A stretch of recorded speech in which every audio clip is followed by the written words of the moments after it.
المشتاقين سيد العرب والعجم سيدنا وحبيبنا نبينا وكريمنا ومولانا محمد عبده ورسوله بالهدى ودين الحق أرسله صلى الله تعالى عليه وسلم.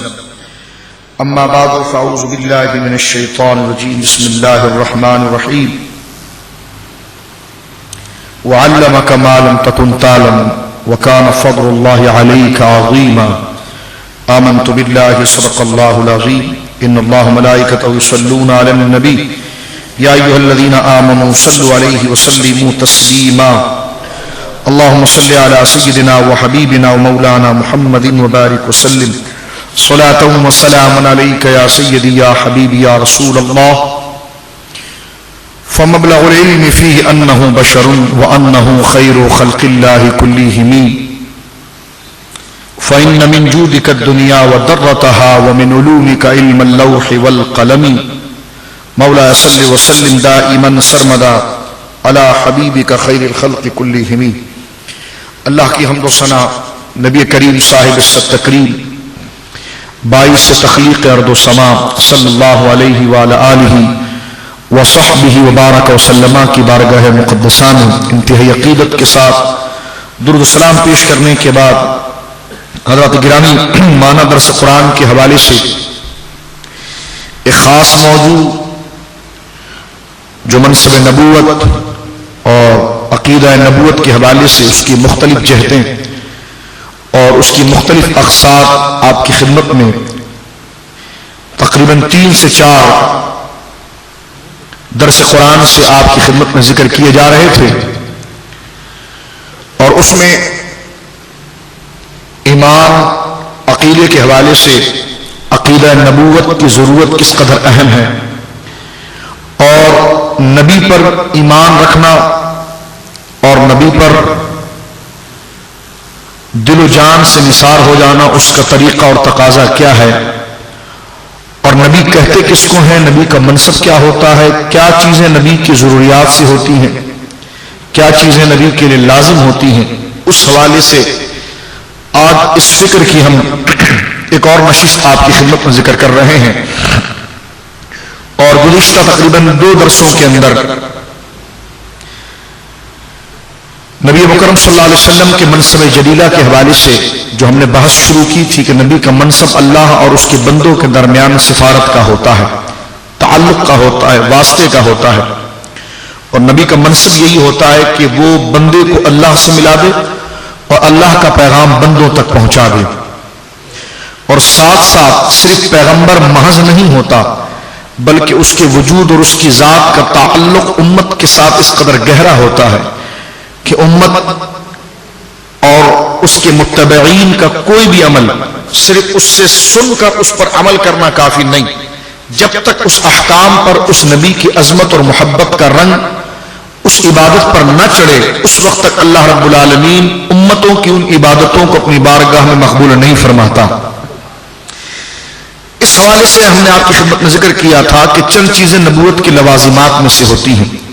جس طرح نبی بن جانا اور نبوت جو ایک وہبی منصب ہے کہ کسبی طور پر اپنی طاقت، اپنی ریاضت، اپنی عبادت کے ذریعے کوئی شخص نبی نہیں بن سکتا، تو جس طرح یہ امر عقیدہ نبوت کے اندر، یہ چیز عقیدہ نبوت کے اندر ایک بنیادی شق رکھتی ہے اور بنیادی نظریہ رکھتی ہے کہ نبی کا منصب جو ہے وہ کثرت سے نہیں مل سکتا، تہجد کی کثرت سے نہیں مل سکتا، عبادات کی کثرت سے نہیں مل سکتا، وظائف کی کثرت سے نہیں مل سکتا، محض نسب کی شرافت کی بنا پر نہیں مل سکتا.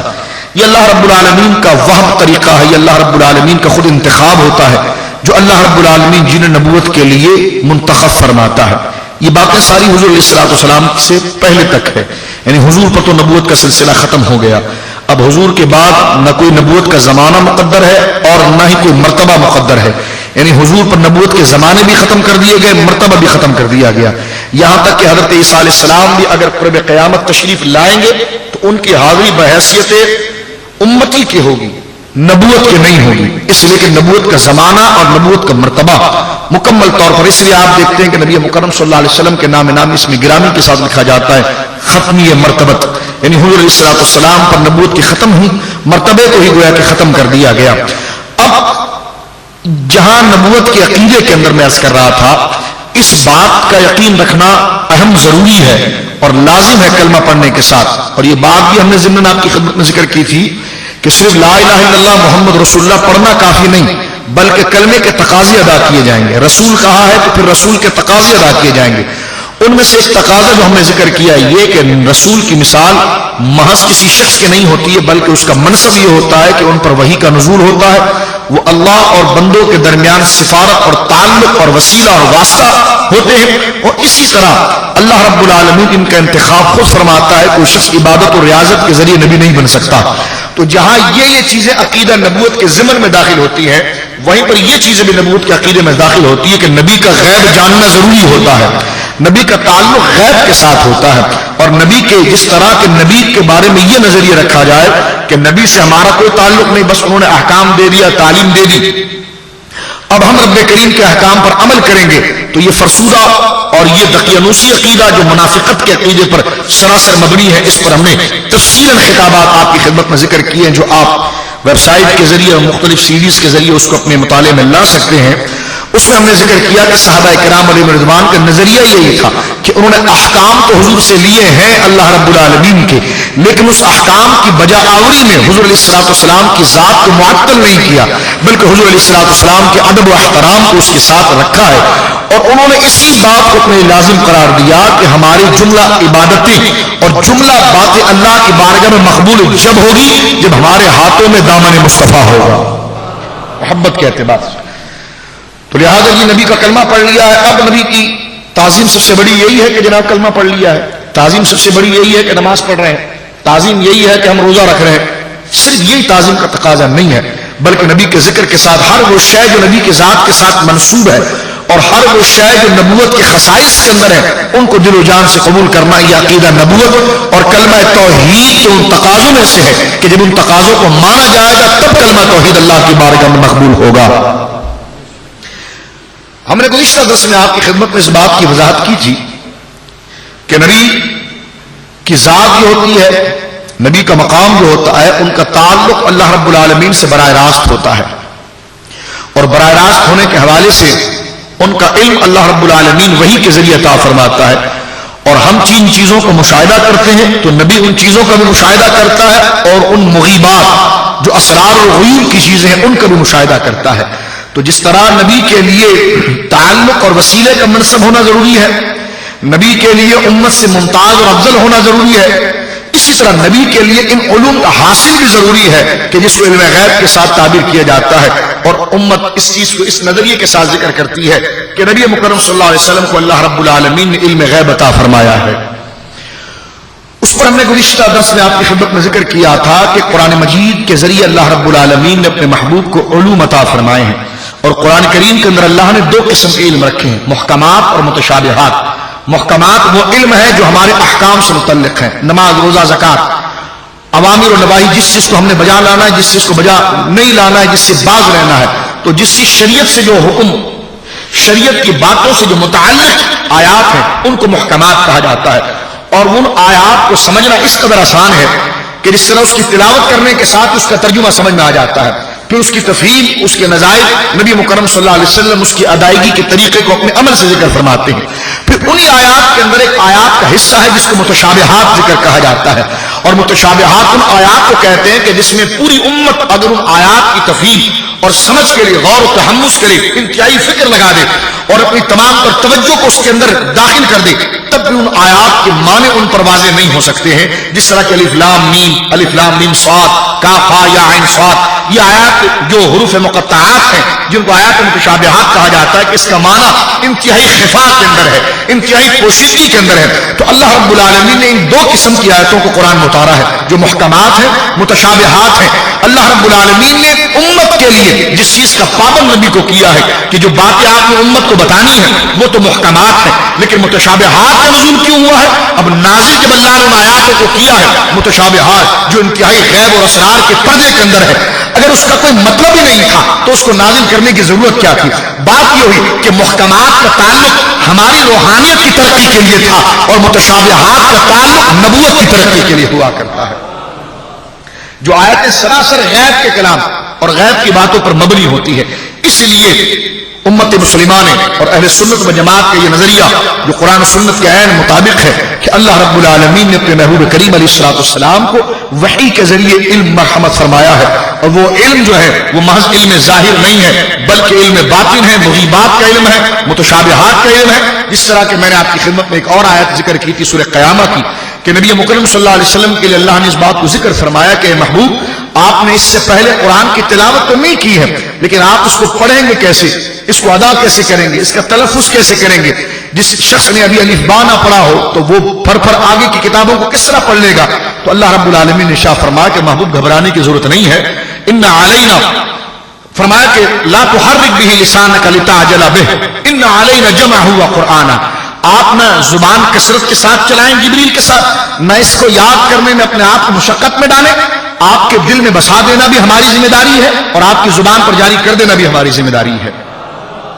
ان علینا جمعہ وقرآنہ، علینا ہم نے اپنے ذمے لے لیا ہے، ہم نے اپنے ذمے کرم پر اس چیز کو لے لیا ہے کہ اس کی تلاوت کو تجوید کے اعتبار سے آپ کی زبان سے جاری کریں گے اور ترتیل کے اعتبار سے آپ کی زبان سے جاری کریں گے، اور آپ اس کا ایک حرف بھی نہیں بھولیں گے. آپ جبریل کے ساتھ جو تکرار کرتے ہیں تو آپ کو یہ ڈر محسوس ہوتا ہے کہ اگر میں تکرار نہ کروں تو قرآن مجھے یاد کیسے ہوگا؟ تو فرمایا محبوب کی کتاب ہدایت تو ہے لیکن آپ اس بارے میں اپنے آپ کو مشقت میں نہ ڈالیں. ان علینا جمعہ وقرآنہ، اس کا دل میں جمع کر دینا بھی ہماری ذمہ داری ہے، آپ کی زبان پر جاری کر دینا بھی ہماری ذمہ داری ہے. تو جہاں اللہ رب العالمین نے لفظ قرآن کو سرکار کے سینے میں جمع کرنے کی ذمہ داری دی ہے، اور جہاں لفظ قرآن کی تلاوت کو آپ کی زبان پر جاری کرنا اپنے ذمہ کرم پر لیا ہے، اسی طرح ان الفاظ کے معنی بھی تو ہے نا. جہاں لفظ پڑھا جا رہا ہے اس الفاظ کے معنی بھی تو ہے، اس الفاظ کے معنی اور ترجمے بھی تو کچھ ہیں، ان کے حقائق تو کچھ ہیں. مثال کے طور پر الف لام میم کاف ہا یا عین صاد، اس کو حضور کی زبان سے چلا دینا یہ اللہ نے اپنے ذمہ کرم پر لیا ہے. فرمایا ان علینا جمع وقرآن، ان الفاظ کو یاد کر دینا بھی ہماری ذمہ داری ہے، آپ کی زبان سے جاری کرنا بھی ہماری ذمہ داری ہے. تو پھر الفاظ کا کوئی معنی تو ہوگا، الف لام میم کا کوئی معنی تو ہوگا، کاف ہا یا عین صاد کا معنی تو کوئی ہوگا، ان آیات اور کلمات قرآنیہ کا کوئی ترجمہ تو ہوگا، اس کی کوئی تفسیر اور مراد تو ہوگی. تو اللہ رب العالمین نے آگے اس کا ارشاد فرمایا ثم ان علینا بیانا، محبوب اس الفاظ کا بیان اور اس کا ترجمہ، اس کی تفسیر بھی تجھے سمجھا دینا یہ ہماری ذمہ داری ہے. تو اب دیکھیں دونوں چیزیں نبی مکرم کے لیے قرآن مجید نے واضح کی ہے کہ الفاظ بھی ہم جاری کریں گے جو آپ کی زبان پر ہوگا، اور معنی جو ہوگا وہ آپ کے دل کے اندر ہوگا. تو مقطعات والی آیات ہو یا متشابہات والی یعنی محکمات والی آیات ہو یا متشابہات والی آیات ہو، یہ نبی مکرم صلی اللہ علیہ وسلم کے قلب منیر میں اس کا ترجمہ رکھ دیا گیا. ایک بات. دوسری بات، کیونکہ آج اس موضوع کو ہم نے اپنے اختتام کی طرف لانا ہے، اس لیے میں قرآن درس سے متعلق چند گوشے آپ کی خدمت میں کر رہا ہوں. قرآن کی آیات کی آپ نے تفصیل سماعت فرما لی، ایک بات. دوسری بات اس چیز کے حوالے سے جو یہاں پر ذکر کرنا ہے وہ یہ ہے کہ قرآن کے اندر اللہ رب العالمین نے ہر ذرے ذرے کا علم رکھا ہے. یہ دوسرا اس کا مقدمہ ہے اس مسئلے کو سمجھنے کے لیے، اور تفہیم نظریہ نبوت، تفہیم مسئلہ علم مصطفیٰ کو سمجھنے کے لیے یہ بات دوسرے شق میں آتی ہے، اور وہ یہ ہے کہ اللہ رب العالمین نے ہر شے کا علم، جو چیزیں پیدا ہوں گی، جو پیدا ہو چکی، جو ہوتی رہیں گی، جو ہونی ہے، جو چیز وجود میں آئیں گی، موجودات. اب قرآن میں علم کی دو صورتیں ہیں، یہ بھی آپ سن لیجیے. جس طرح آیات کے نزول کی دو صورتیں ہیں، محکمات، متشابہات. محکمات وہ جس سے شریعت ثابت ہوتی ہے، متشابہات وہ جس کو ہم سمجھنا بھی چاہیں تو نہ سمجھ سکتے ہیں. اللہ نے دونوں علم اپنے محبوب کو سمجھا دیے ہیں، اس لیے کہ نبی کا منصب اس کتاب کے معلم کا ہے. اگر نبی خود اس آیات کو نہ سمجھ پائیں گے تو اس کے معلم کیسے بنیں گے، اس کا درس کیسے دیں گے؟ پتا چلا کہ قرآن ہم بعد میں سمجھیں گے حضور کے ذریعے، اللہ نے پہلے مصطفیٰ کو اپنے کرم سے قرآن سکھا دیا ہے. جس کو سورہ رحمان میں ذکر کیا کر رحمان علم القرآن، رحمان وہ ہے جس نے مصطفیٰ کو قرآن سکھایا ہے. اور خلق الانسان علم البیان، قرآن کی تعلیم کے لیے مصطفیٰ جو انسان مطلق ہیں، انسان کی فرد کامل ہے، ان کو چنا ہے. اور جمی ما کان ما یکون، جو ہر شے جو ہو چکا، جو ہوگا، جو ہو رہا ہے، اس کا سب کا بیان قرآن کے اندر ہے، وہ ہم نے نبی کو سکھا دیا ہے. تو یہاں سے حضور علیہ الصلوۃ والسلام کی عظمت و شان کو گویا کہ ذکر کیا گیا ہے. تو اب آپ دیکھیں، توجہ ہے آپ کی میری طرف. نزول کے اعتبار سے قرآن کی دو آیتیں دو شقیں بن گئی، محکمات متشابہات۔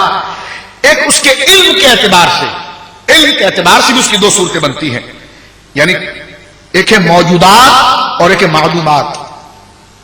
موجودات اور معدومات یعنی ایسے علم جو کبھی نہ کبھی ایسی چیز جو وجود میں آئے گی، ایسی چیز جو وجود میں آ چکی، کتنی مخلوق وجود میں آ گئی، عالم کے اس تختے کے اوپر، زمین کے اس تختے کے اوپر کتنی چیزیں وجود میں آئی ہیں، نباتات میں دے دیں، جمادات میں دیکھ لیں، انسانیت میں دیکھ لیں، الغرض عالم میں جتنی چیزیں وجود پکڑ چکی ہیں، جو ظاہر ہو چکی ہیں، جو وجود میں آ چکی ہیں، اس کو کہتے ہیں علم موجودات، یعنی موجودات کا علم جو وجود میں آ چکی ہے۔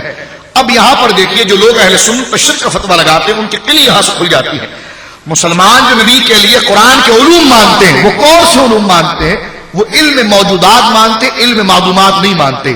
یعنی موجودات ان علم کو کہتے ہیں کہ جس میں اللہ نے کبھی نہ کبھی جس کو وجود بخشنا ہے، جن چیزوں کو خدا نے کبھی نہ کبھی پیدا کرنا ہے، جن ذاتوں کو پیدا کرنا ہے، جن چیزوں کو پیدا کرنا ہے، جن حالات کو پیدا کرنا ہے، جن کیفیات کو پیدا کرنا ہے، جن واقعات کو پیدا کرنا ہے، جن حوادثات کو پیدا کرنا ہے، جن بشارتوں کو پیدا کرنا ہے، جن نقصانات کو پیدا کرنا ہے، جن فائدوں کو پیدا کرنا ہے۔ بس مختصر لفظ میں یوں سمجھ لیجئے کہ جو شے میں خدا کے ماں سوا ہر چیز آ جاتی ہے، تو جو چیزیں مارج وجود میں آئیں گی اس کا علم قرآن میں ہے، اور جو چیزیں ایسی ہیں جو ہیں تو شے ہے تو کوئی نہ کوئی چیز ضرور، لیکن اس کو وجود کبھی نہیں ملے گا۔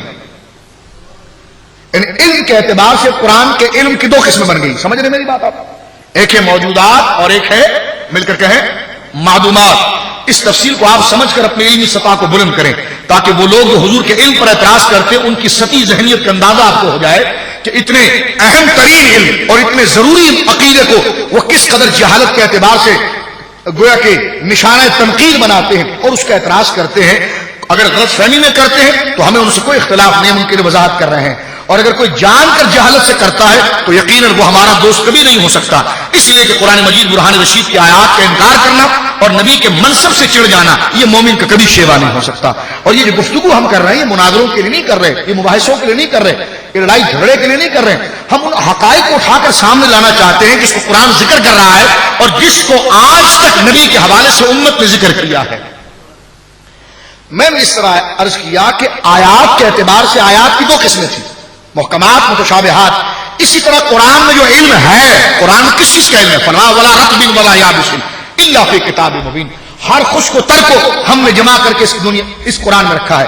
اب کائنات کا حصہ دو حصوں پر ہے، کائنات دو حصوں پر ہے، دیکھیں ہر جگہ دو دو چل رہا ہے، کائنات دو حصوں پر ہے، بعض خشکی پر بعض تری پر، تیسری کوئی چیز نہیں ہے، تیسری کوئی چیز نہیں ہے۔ اللہ رب العالمین نے چیلنج کر دیا ان لوگوں کو جو علم نجوم کے ماہرین تھے، جو علم فلکیات پر فخر کرتے تھے، جو جادو اور سحر پر فخر کرتے تھے۔ قرآن نے واضح کر دیا ولا رطب ولا یابس الا فی کتاب مبین، کہ نہ خشک اور نہ تر نہ خشک کوئی ایسی چیز نہیں جس کے ذرے ذرے کو بیان کو خدا نے قرآن میں نہ بھیجا ہو۔ یعنی مختصر انداز میں کتنی بڑی حقیقت بیان کر دی گئی کہ خشکی کی جتنی چیزیں ہیں اور تری کی جتنی چیزیں ہیں سب چیز قرآن کے اندر آ گئی۔ اب قرآن علم کا سمندر ہے، لیکن اس سمندر کی دو شاخیں ہو جاتی ہیں، دو نہریں بن جاتی ہیں، دو حصے بن جاتے ہیں۔ ایک علم اس میں خاصہ باری تعالیٰ ہوتا ہے اور ایک علم وہ ہوتا ہے جو نبیوں کو دیا جاتا ہے۔ جو نبیوں کو دیا گیا ہے اس کا انکار کرنا کفر ہے، جو خدا کا خاصہ ہے اس کو ماننا شرک ہے۔ یعنی قرآن کے اندر علم کی بھی پھر دو قسمیں ہو جاتی ہیں، یعنی قرآن میں ہر چیز کا علم آ گیا۔ آپ سورہ یاسین میں پڑھتے ہیں وَكُلَّ شَيْءٍ أَحْصَيْنَاهُ فِي إِمَامٍ مُبِينٍ، ہم نے ہر شے کے بیان کو لپیٹ کر اس کتاب کے اندر رکھ دیا ہے۔ تو اب میں سمجھتا ہوں کہ ان دو آیتوں سے آپ کا ذہن واضح ہو چکا ہوگا کہ قرآن میں ہر شے کا علم ہے، ہر علم کی نشاندہی ہے، ہر حالات کی نشاندہی ہے، یہاں تک کہ قیامت کب قائم ہوگی اس کا بھی علم قرآن کے اندر موجود ہے۔ لیکن سمجھنے والا چاہیے۔ ہمارے جیسے آدمی اگر سورہ فاتحہ پر تقریر کرے تو 2 منٹ میں اس کا علم ختم ہو جاتا ہے۔ حضرت علی فرماتے ہیں اگر سورہ فاتحہ کی ابتدائی آیات پر اگر میں بحث کرنا شروع کروں تو 70 اونٹ میں لکھتے لکھتے گویا کہ بھر دوں، اور اونٹ ان کتابوں کے وزن، ان صحیفوں کے وزن، اس تحریر کے وزن اٹھانے سے عاجز ہو جائے۔ ایک اونٹ کتنا وزن اٹھاتا ہے؟ اور حضرت علی فرماتے ہیں کہ سورہ فاتحہ کی ابتدائی آیات یعنی الحمدللہ رب العالمین ہی کو اگر میں لکھنا شروع کر دوں، اس کے معنی اور مفاہیم اور اس کی مراد جو ہے اگر میں لکھنا شروع کر دوں تو کہتے 70 اونٹ اس بوجھ کو اٹھانے سے عاجز ہو جائیں. تو اندازہ لگائیے کہ قرآن کا علم کتنا وسیع ہے. جو حضرت علی کے سینے پر ایک قطرہ گرا حضور کے نالین کے صدقے تو ان کو اتنا علم مل گیا, اور جنہیں خدا براہ راست اپنے ذریعے عطا فرما رہا ہے تو ان کے علم کی شان کیسی ہے. تو یہ یہاں پر بات کرنا چاہ رہا تھا. میں پھر پیچھے لوٹتا ہوں اس موضوع کو متعین کرنے کے لیے, وقت مختصر ہے میرے پاس, کہ آیات کے اعتبار سے 2 آیتیں تھیں, محکمات متشابہات. اب علم کے اعتبار سے 2 چیزیں آ گئی. آپ یہ جان چکے ہیں کہ قرآن میں ہر ذرے ذرے کا علم ہے, ہمارا ایمان ہے, ٹھیک ہے. قرآن میں ہر خشک و تر کا علم ہے, ہمارا ایمان ہے. ہر چیز کے بیان کو لپیٹ کے قرآن میں رکھ دیا گیا, ہمارا ایمان ہے. ہم جو کھائیں گے پیئیں گے زندہ رہیں گے بچے ہوں گے شادی ہوگی کیا ہوگا یہ تو بہت دور کی بات ہے, یہ تو بڑی آسان بات ہے. یہاں تک کہ ایک پودا زمین سے اگے گا اس کا بھی علم ہے قرآن میں. ایک بیج پھٹے گا کب پھٹے گا اس کا بھی علم قرآن میں ہے. کہاں پر صحرا میں کب بارش ہوگی کب قطرہ اگے گا. جتنے حوادثات واقعات اس کائنات میں روح پذیر ہوں گے وقوع پذیر ہوں گے. المختصر میرے الفاظوں کے جامع میں اس کو سمیٹ لیجیے آپ کہ جتنے واقعات اس منصر شہود پر آئیں گے سب کا علم خدا نے قرآن کے اندر رکھا ہے. اب سب کا علم جو قرآن میں رکھا ہے تو اس علم کے اندر اب یہ اہل سنت کا ایک ادنا خادم ہونے کی حیثیت سے میں عقیدہ قرآن کو آپ کے سامنے واضح کرتا ہوں. اب یہ تو قرآن ثابت ہو گیا کہ علم کا سمندر ہے. اب سمندر تو ہے لیکن اس سمندر کی موجوں کی 2 حدیں ہیں. ایک اس کی سمندر اس علم کی یعنی قرآن جو ہے وہ علم کا سمندر تو ہے, لیکن اس میں جب علم کی سمندر میں جب موجیں اڑتی ہیں تو موجوں کی 2 کیفیت ہوتی ہے. ایک موج وہ ہوتی ہے جس کا کوئی کنارہ ہی نہیں ہے, اور ایک موج وہ ہے جس کا کنارہ ہے. تو جس کا کنارہ ہے وہ مخلوق کو دیا جاتا ہے, اور جس کا کنارہ ہی نہیں ہے وہ خاص ہے باری تعالیٰ. اب پھر بھی اگر کوئی کسی کہے کہ جناب یہ نبی کے لیے علم مانتے کافر ہو گئے تو پھر کیا کر سکتے ہیں.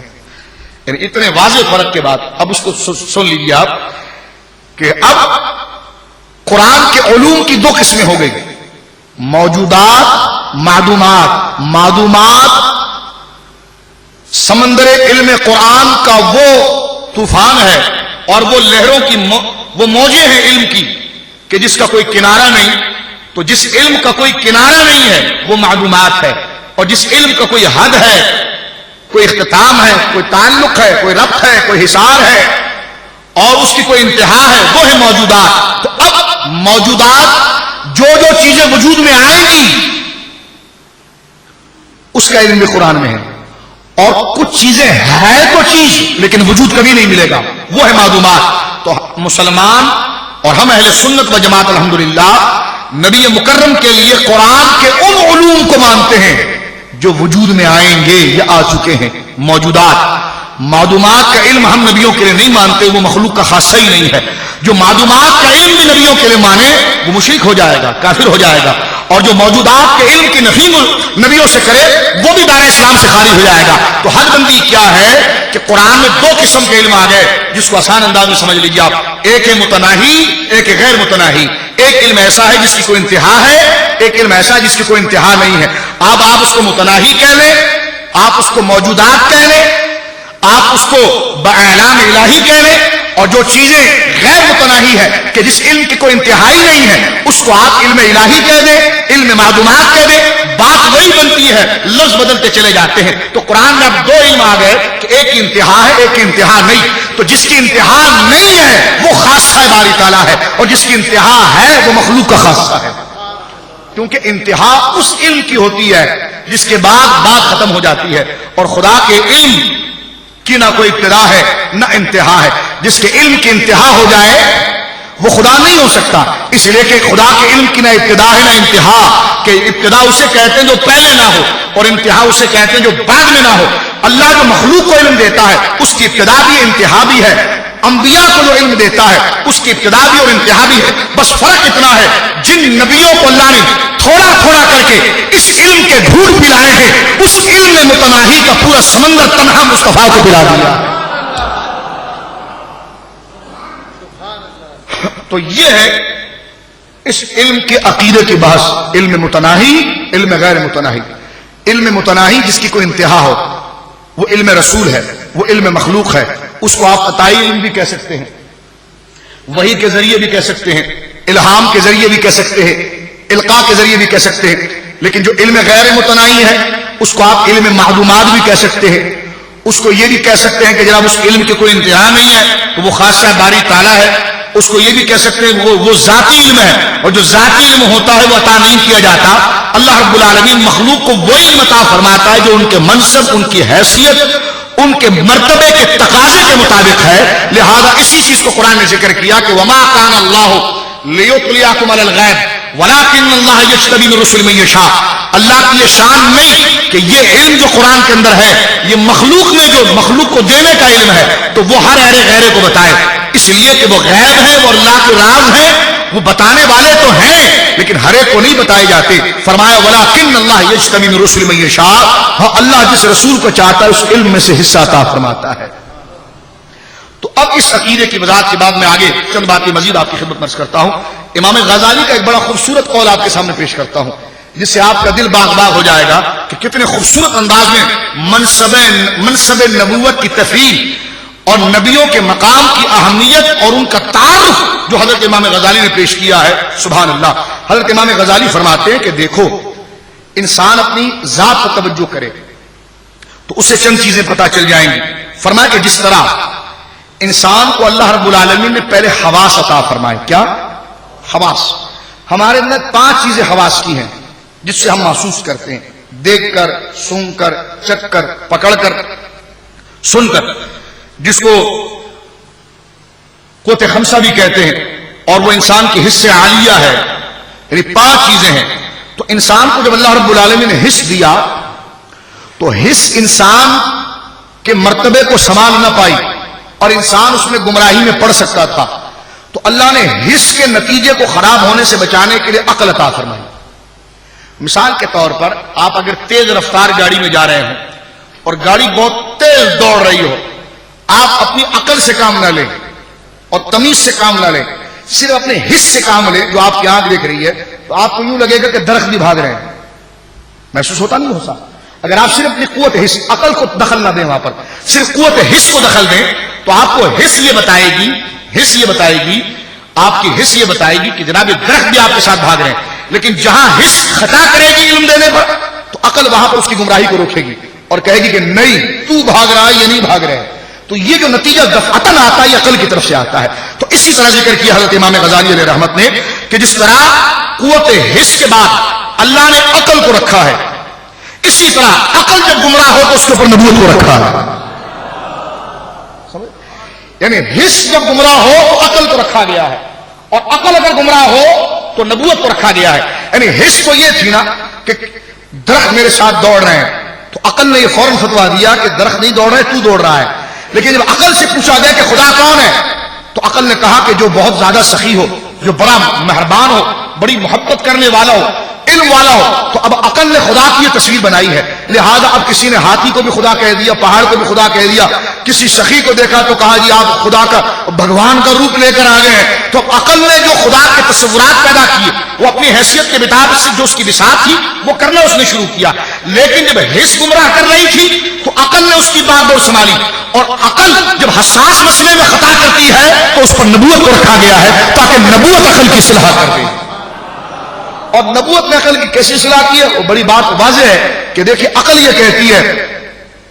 یہ کہتی ہے کہ خدا وہ ہے جو بہت طاقتور ہو، خدا وہ ہے جو بڑی قدرت و اختیار والا ہو۔ تو اب عقل نے یہ دیکھا کہ جناب یہ سورج کتنے اختیار والا ہے، کہ جس کی روشنی اتنی ہے اور کتنا شفقت والا ہے، کتنی مہربانی والا ہے کہ یہ تنہا نکلتا ہے تو پورے عالم کو روشن کر دیتا ہے۔ تو عقل نے کہا کہ یہ خدا تو ہو سکتا ہے، الیاذ باللہ۔ تو وہ جو لوگ مشرکین تھے انہوں نے سورج کو خدا، کہ سورج نے ان کو لیٹر لکھا تھا کہ مجھے خدا مانو معاذ اللہ، وہ تو اللہ کی قدرت پر دلیل ہے۔ ان کی عقل نے اس کا تقاضا کیا، کیونکہ عقل نے خدا کا تصور بنایا ہوا ہے نا کہ جو علم میں، طاقت میں بھاری بھرکم ہو اور شفقت و مہربانی میں بڑا اعلیٰ ہو۔ تو انہوں نے دیکھا کہ دیکھو رات یہ 14ویں کا چاند کتنا نرم اور ٹھنڈا اور کتنا شفیق ہے، اپنے ایک وجود سے تمام عالم کو روشن بھی کرتا ہے، اس سے کوئی غرض نہیں ہے۔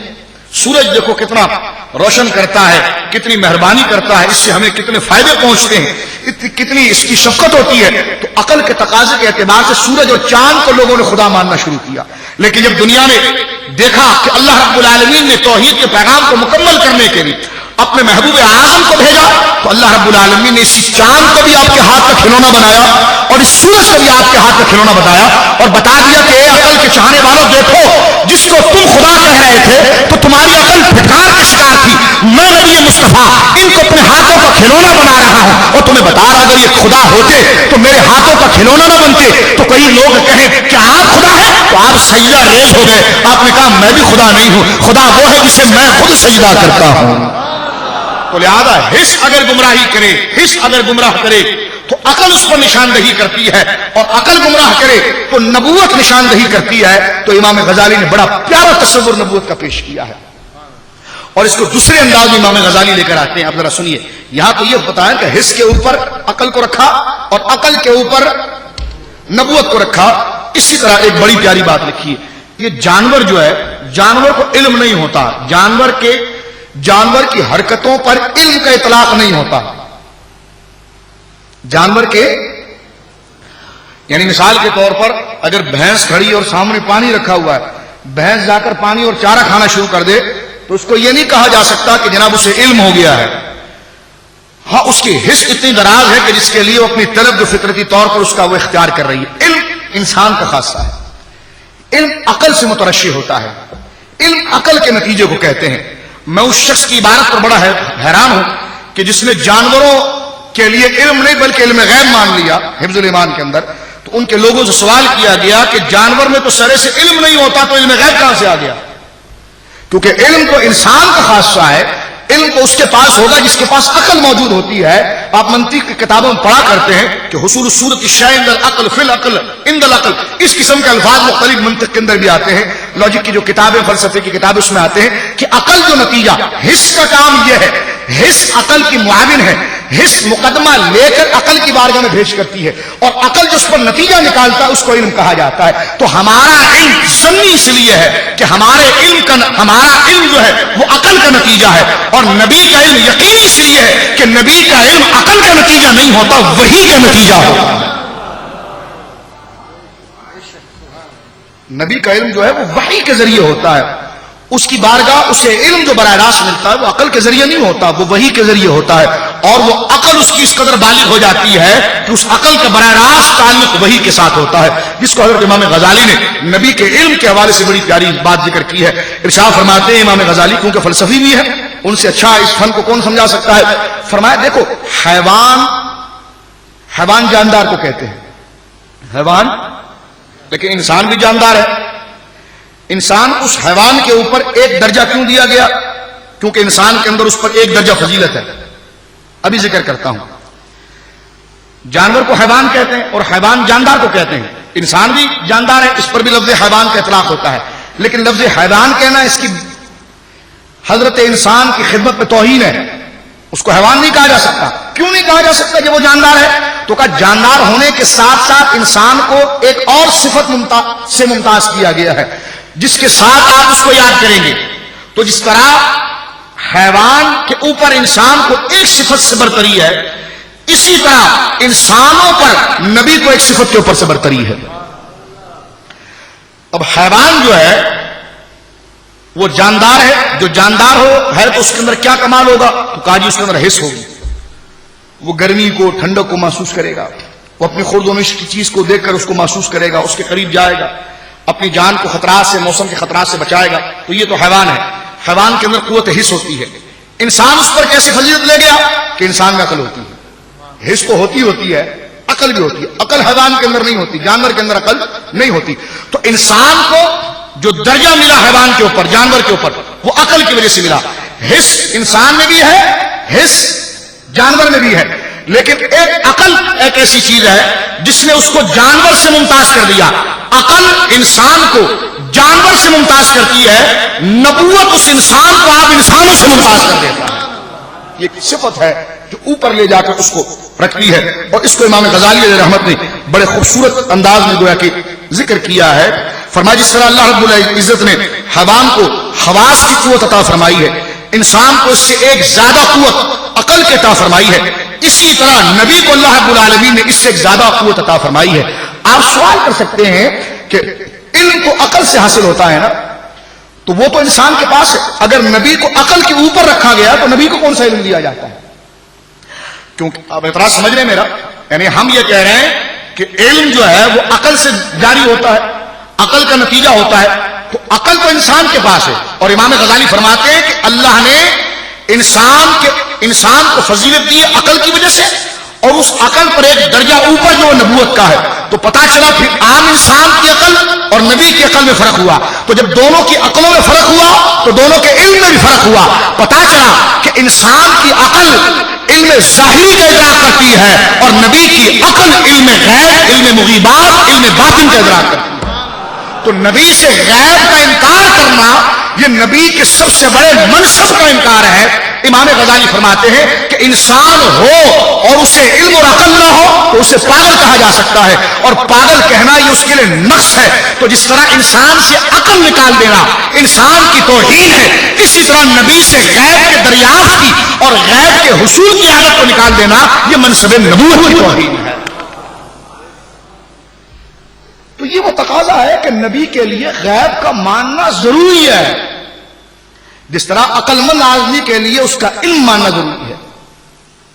کیونکہ حس کے اوپر ایک آنکھ کھلتی ہے وہ عقل کی ہے، اور عقل کا کام ہے علم ظاہری کا، اور نبوت کا منصب عقل کے اوپر ہے. تو پتا چلا کہ نبی بھی عقل ہی سے علم حاصل کر رہا ہو جو محض عقل ہے، تو پھر اس کے علم میں عام انسان میں کیا فرق ہوا؟ ہماری عقل علم ظاہر کا اطلاق کرتی ہے، مادی علم کا اطلاق کرتی ہے. نبی کو ہماری عقل پر جو فضیلت دی گئی وہ اس لیے کہ نبی علم مادی کو جاننے کے ساتھ ساتھ علم باطن، علم غیب، علم اسرار، علم معرفت کو جانتا ہے. تو اگر لفظ نبی اور اس فلسفے پر توجہ کیا جائے تو عقیدہ علم غیب کا کبھی انکار کہیے نہیں ہو سکتا. لیکن اب میں آگے چند حدیث آپ کی خدمت میں رکھنا چاہتا ہوں. زندگی کو غنیمت جان کے لیے چند باتیں آپ کی خدمت میں عرض کر رہا تھا کہ یہ باتیں اس مقدمے کے حوالے سے یہاں پر جمع ہو جائیں. اب آئیے امام اہل سنت مجدد ملت حاضرہ مؤید ملت قاہرہ الشاہ امام محمد رضا خان فاضل بریلوی نور اللہ مرقدہ نبی مکرم صلی اللہ علیہ وسلم کے علم غیب سے متعلق عقیدہ کیا بیان کرتے ہیں. اب یہ بہت بڑا ظلم ہوگا کہ ہم اپنے عقیدے کی وضاحت کر دیں، اس کے بعد اگر کوئی کہے کہ یہ نبی کے لیے غیب مانتے ہیں کافر ہے. ہم کہتے ہیں جو نبی کے لیے غیب نہ مانے وہ اسلام سے نکل جاتا ہے. کیونکہ جو آپ منبر پر بیٹھ کر قیامت کی خبریں دے رہے ہیں، آپ کے ابا نے آپ کو نہیں بتائی ہے، غیب کی خبریں نبی نہیں بتائی آپ کو. تو جناب آپ یہ کہو کہ جناب نبی کو غیب سے کوئی تعلق نہیں ہے، تو یہ قیامت کے علامات پر جو آپ 6 روزہ 40 روزہ اور ایک سال کے لیے جو لوگوں کو لے جا کر ڈراتے ہیں اور کہتے ہیں قیامت آئے گی، یہ ہوگا، یہ فتنہ ہوگا، یہ ہوگا، تو یہ آپ کے گھر والوں نے آپ کو بتایا، نبی نے بتایا؟ اور جب نبی نے بتایا تو یہی تو غیب کی خبریں تھی. جب ہم وہ بات کو صحیح طریقے علم راستے سے لے کر آئے تو آپ ہمیں مشرک اور کافر کہہ دیں، اور جب لوگوں کو اپنی جماعت کے شہدائی بنائے، ان کو علامات قیامت بتائیں، تو علامات قیامت آپ کے گروؤں نے بتایا ہے، نبی پاک نے بتایا ہے. اور علامات قیامت غیب میں سے تو ہے. کس میں سے ہے؟ اور حضور کے غیب کا انکار کتنی آیتوں کا انکار ہے. اب میں اس پر چند باتیں آپ کی خدمت رکھتا ہوں. بعض دوست کہتے ہیں کہ نہیں جناب ہم نبی کے غیب کا انکار نہیں کرتے ہیں، ہم اس بات کا انکار کرتے ہیں کہ آپ یہ کہتے ہیں کہ نبی کو جمی ما کان و ما یکون کا علم ملا ہے. جمی ما کانا پاسٹ ہے جو ہو گیا، وما یکون جو ہوگا اس کا علم ملا ہے. یہ عقیدہ شرک ہے. ہم نے کہا شرک تو جب ہوتا کہ جب خدا کا خاصہ ہے، جو ہوا اور جو ہو گیا، جو ہو گیا اور جو ہوگا، یہ اللہ کا خاصہ کیسے ہو سکتا ہے؟ اس لیے کہ اس کی تو حد ہم نے متعین کر دی ہے مستقبل کے ساتھ، اور اللہ کے علم کی تو کوئی حد نہیں ہوتی ہے. یہ شرک تو جب ہوتا جب ہم اس کی حد متعین نہ کرتے. اس کو ما کان و ما یکون کہنا ہی توحید کی بڑی دلیل ہے کہ حضور کا علم میں ما کان و ما یکون میں ہے، اور اللہ رب العالمین کا علم غیر متناہی ہے. اور یہ علم جو ہے حضور کا علم ما کان و ما یکون، جو میں بار بار آپ سے عرض کر رہا ہوں، یہ اللہ رب العالمین نے بذریعہ وحی حضور کو عطا فرمایا ہے. یہ حضور خود سے نہیں جانتے بلکہ اللہ رب العالمین نے اپنے فضل سے آپ کو عطا فرمایا، جس پر میں نے پوری تقریر گزشتہ درس قرآن میں کر دی ہے کہ وَعَلَّمَكَ مَا لَمْ تَكُنْ تَعْلَمُ وَكَانَ فَضْلُ اللَّهِ عَلَيْكَ عَظِيمًا. اے حبیب آپ کو ہر وہ سکھا دیا جو آپ نہیں جانتے تھے، اور یہ کوئی چھوٹی موٹی بات نہیں. فرما وَكَانَ فَضْلُ اللَّهِ عَلَيْكَ عَظِيمًا. لوگ کہ آپ اتنے زور سے تقریر میں اس بات کو کیوں بات بیان کرتے ہیں؟ میں نے کہا رب نے بھی کہا کوئی چھوٹی موٹی فضیلت نہیں ہے یہ. فرما وَكَانَ فَضْلُ اللَّهِ عَلَيْكَ عَظِيمًا. اللہ فرماتا یہ فضل عظیم ہے کہ ہم نے آپ کو ہر شے کا علم عطا فرما دیا ہے. اب ہر شے کا علم سے مراد وہی علم جو مخلوق کے لیے ممکن ہے، جو متناہی ہے، جو بذریعہ وحی ہے، باعلام الہی ہے، اللہ کے بتانے سے ہے. اور جاہل سے جاہل آدمی اور جاہل سے جاہل شخص کبھی عقیدہ نہیں رکھ سکتا کہ جناب نبی مکرم صلی اللہ علیہ وسلم خود سے کچھ جانتے ہیں، بلکہ وہ نبی پاک کی تعظیم اس لیے کرتا ہے کہ آپ اللہ کے محبوب ہیں، اللہ کی محبت کے مرکز ہیں، اللہ کے علم کے مظہر ہیں. میں آپ سے پیار کروں گا تو اللہ مجھ سے پیار کرے گا. تو وہ آپ کے ذریعے خدا کو مانتا. دلیل سے پیار کرنے والا دعوے سے محبت کرنے والا ہوتا ہے.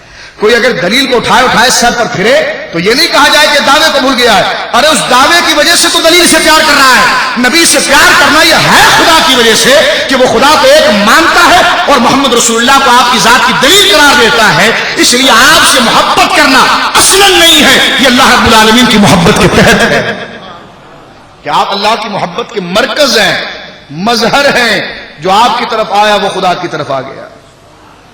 اب دیکھیں اعلیٰ حضرت فاضل بریلوی رحمۃ اللہ علیہ کتنے خوبصورت انداز میں اس چیز کی وضاحت کرتے ہیں. خالص الاعتقاد امام اہل سنت کا ایک مسلم رسالہ ہے اس مسئلے کے اوپر.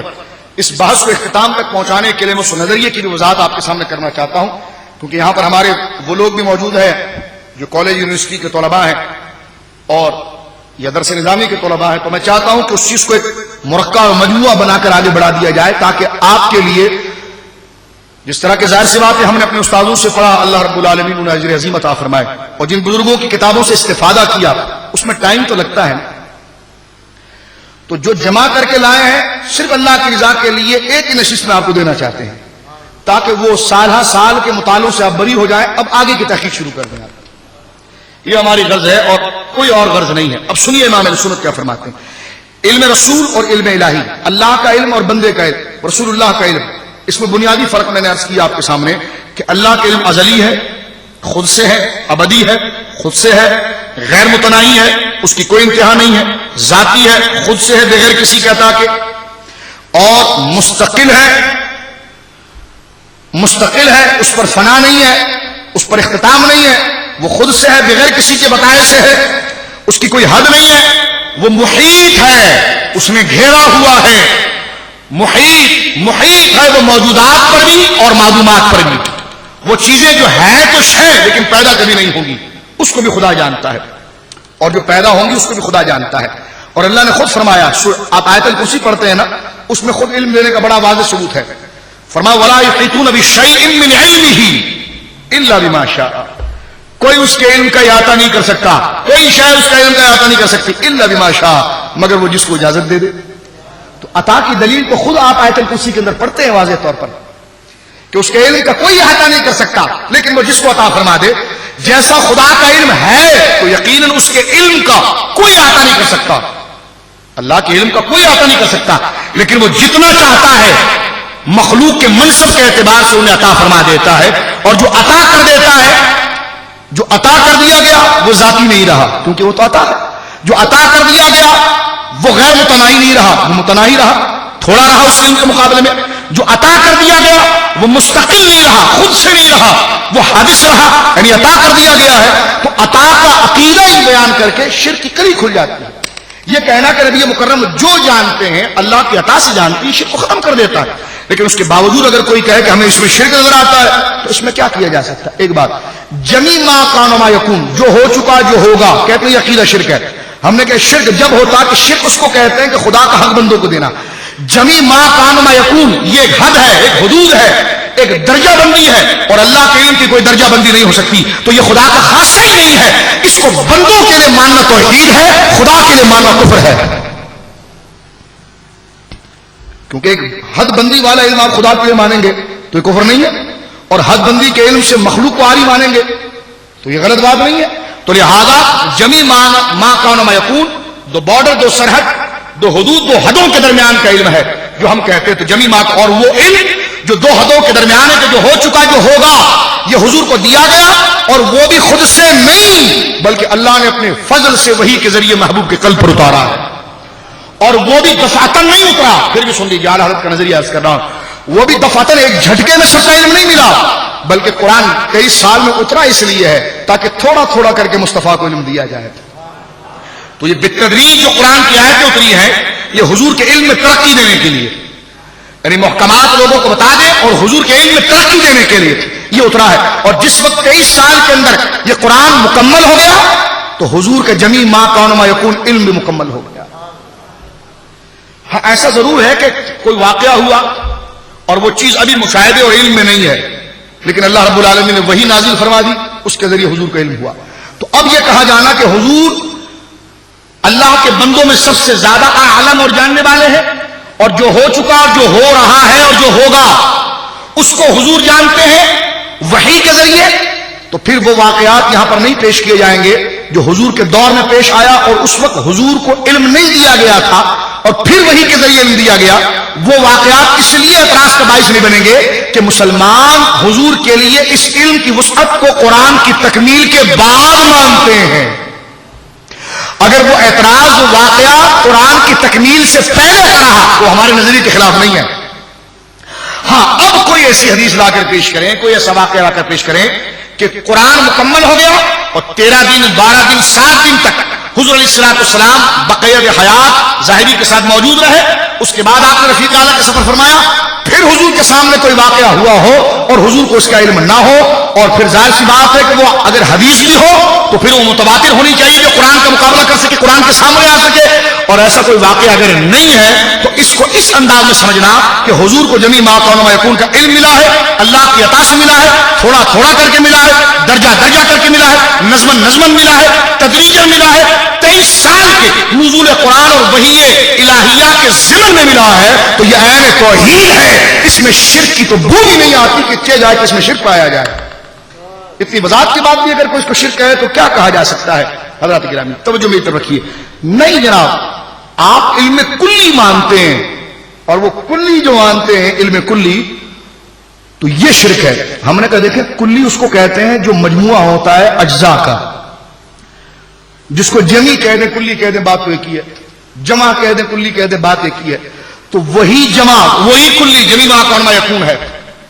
یعنی حضور کلی علم جانتے ہیں, حضور تمام کا علم جانتے ہیں. تو یہ کلی کس کے مقابلے پر ہے, یہ جمع کس کے مقابلے پر ہے؟ خدا کے مقابلے پر نہیں, بلکہ حضرت آدم سے لے کر حضرت عیسیٰ تک, حضرت آدم کی امت سے لے کر قیامت تک جتنے فرد انسانی پیدا ہوں گے اور جتنے نبی آئے ہیں جن کو جتنا علم دیا گیا تھا اس کا کلی علم تنہا مصطفیٰ کو دیا گیا.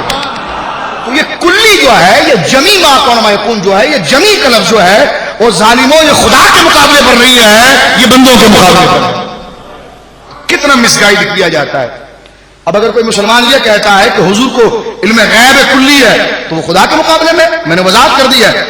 حضور کو علم بھی قرآن کا وہ ملا ہے جو موجودات ہے, معدومات کا علم نہیں دیا گیا. میں نے پہلے عرض کیا ہے قرآن میں 2 علم ہے, معدومات بھی ہے موجودات بھی ہے. معدومات کا علم کہ جو چیزیں کبھی وجود میں نہیں آئیں گی لیکن علم الہی میں ہے, اللہ کے علم میں وہ چیزیں بولے ہیں لیکن اس کو وجود کبھی نہیں ملے گا, یہ علم حضور کو نہیں دیا گیا. لیکن وہ چیزیں جو اللہ کے علم میں ہے اور اس سے وجود دنیا میں ملے گا اس کو موجودات کہتے ہیں, وہ وحی کے ذریعے حضور کو دے دیا گیا ہے. اتنی وضاحت کے بعد میں اگر کوئی کہے کہ تم نے رسول کو اللہ سے ملا دیا تو پھر کیا کہا جائے گا اس تنگ نظر کو, اور کیا کہا جائے گا اس شکیانہ فکر رکھنے والے کو. آئیے فاضل بریلوی کا یہ نظریہ سماعت فرمائیے تاکہ آپ کا دل باغ و بہار ہو جائے. امام اہل سنت مجد امام احمد رضا خان فاضل بریلوی خالص الاعتقاد میں کتنی پیاری بات لکھتے ہیں, توجہ سنیے, میں بڑے دھیمے دھیمے انداز میں اس کو ذکر کرتا ہوں. ارشاد فرماتے فاضل بریلوی بلا شبہ آپ کی عبارت پڑھ رہا ہوں, میں امام اہل سنت کی عبارت پڑھ رہا ہوں خالص الاعتقاد سے. فرما بلا شبہ غیر خدا کے لیے ایک ذرے کا علم ذاتی نہیں, اس قدر خود ضروریات دین سے ہے. اور بلا شبہ غیر خدا کے ایک ذرے کا علم ذاتی نہیں, اس قدر خود ضروریات دین سے ہے. یعنی یہ دین کی ضروریات میں سے ہے کہ کسی بھی شخص کو ذرے کا علم بھی خود سے نہیں, اللہ کی عطا سے ہے. اور اگر کوئی یہ کہے کہ کسی کو ہے تو فرمایا اس کا منکر کافر ہے. جو یہ کہے کہ فلاں کو علم ہے لیکن اللہ کے بتائے بغیر ہے تو فرمایا کہ ذرے کا نہیں مانے گا تو وہ کافر ہو جائے گا.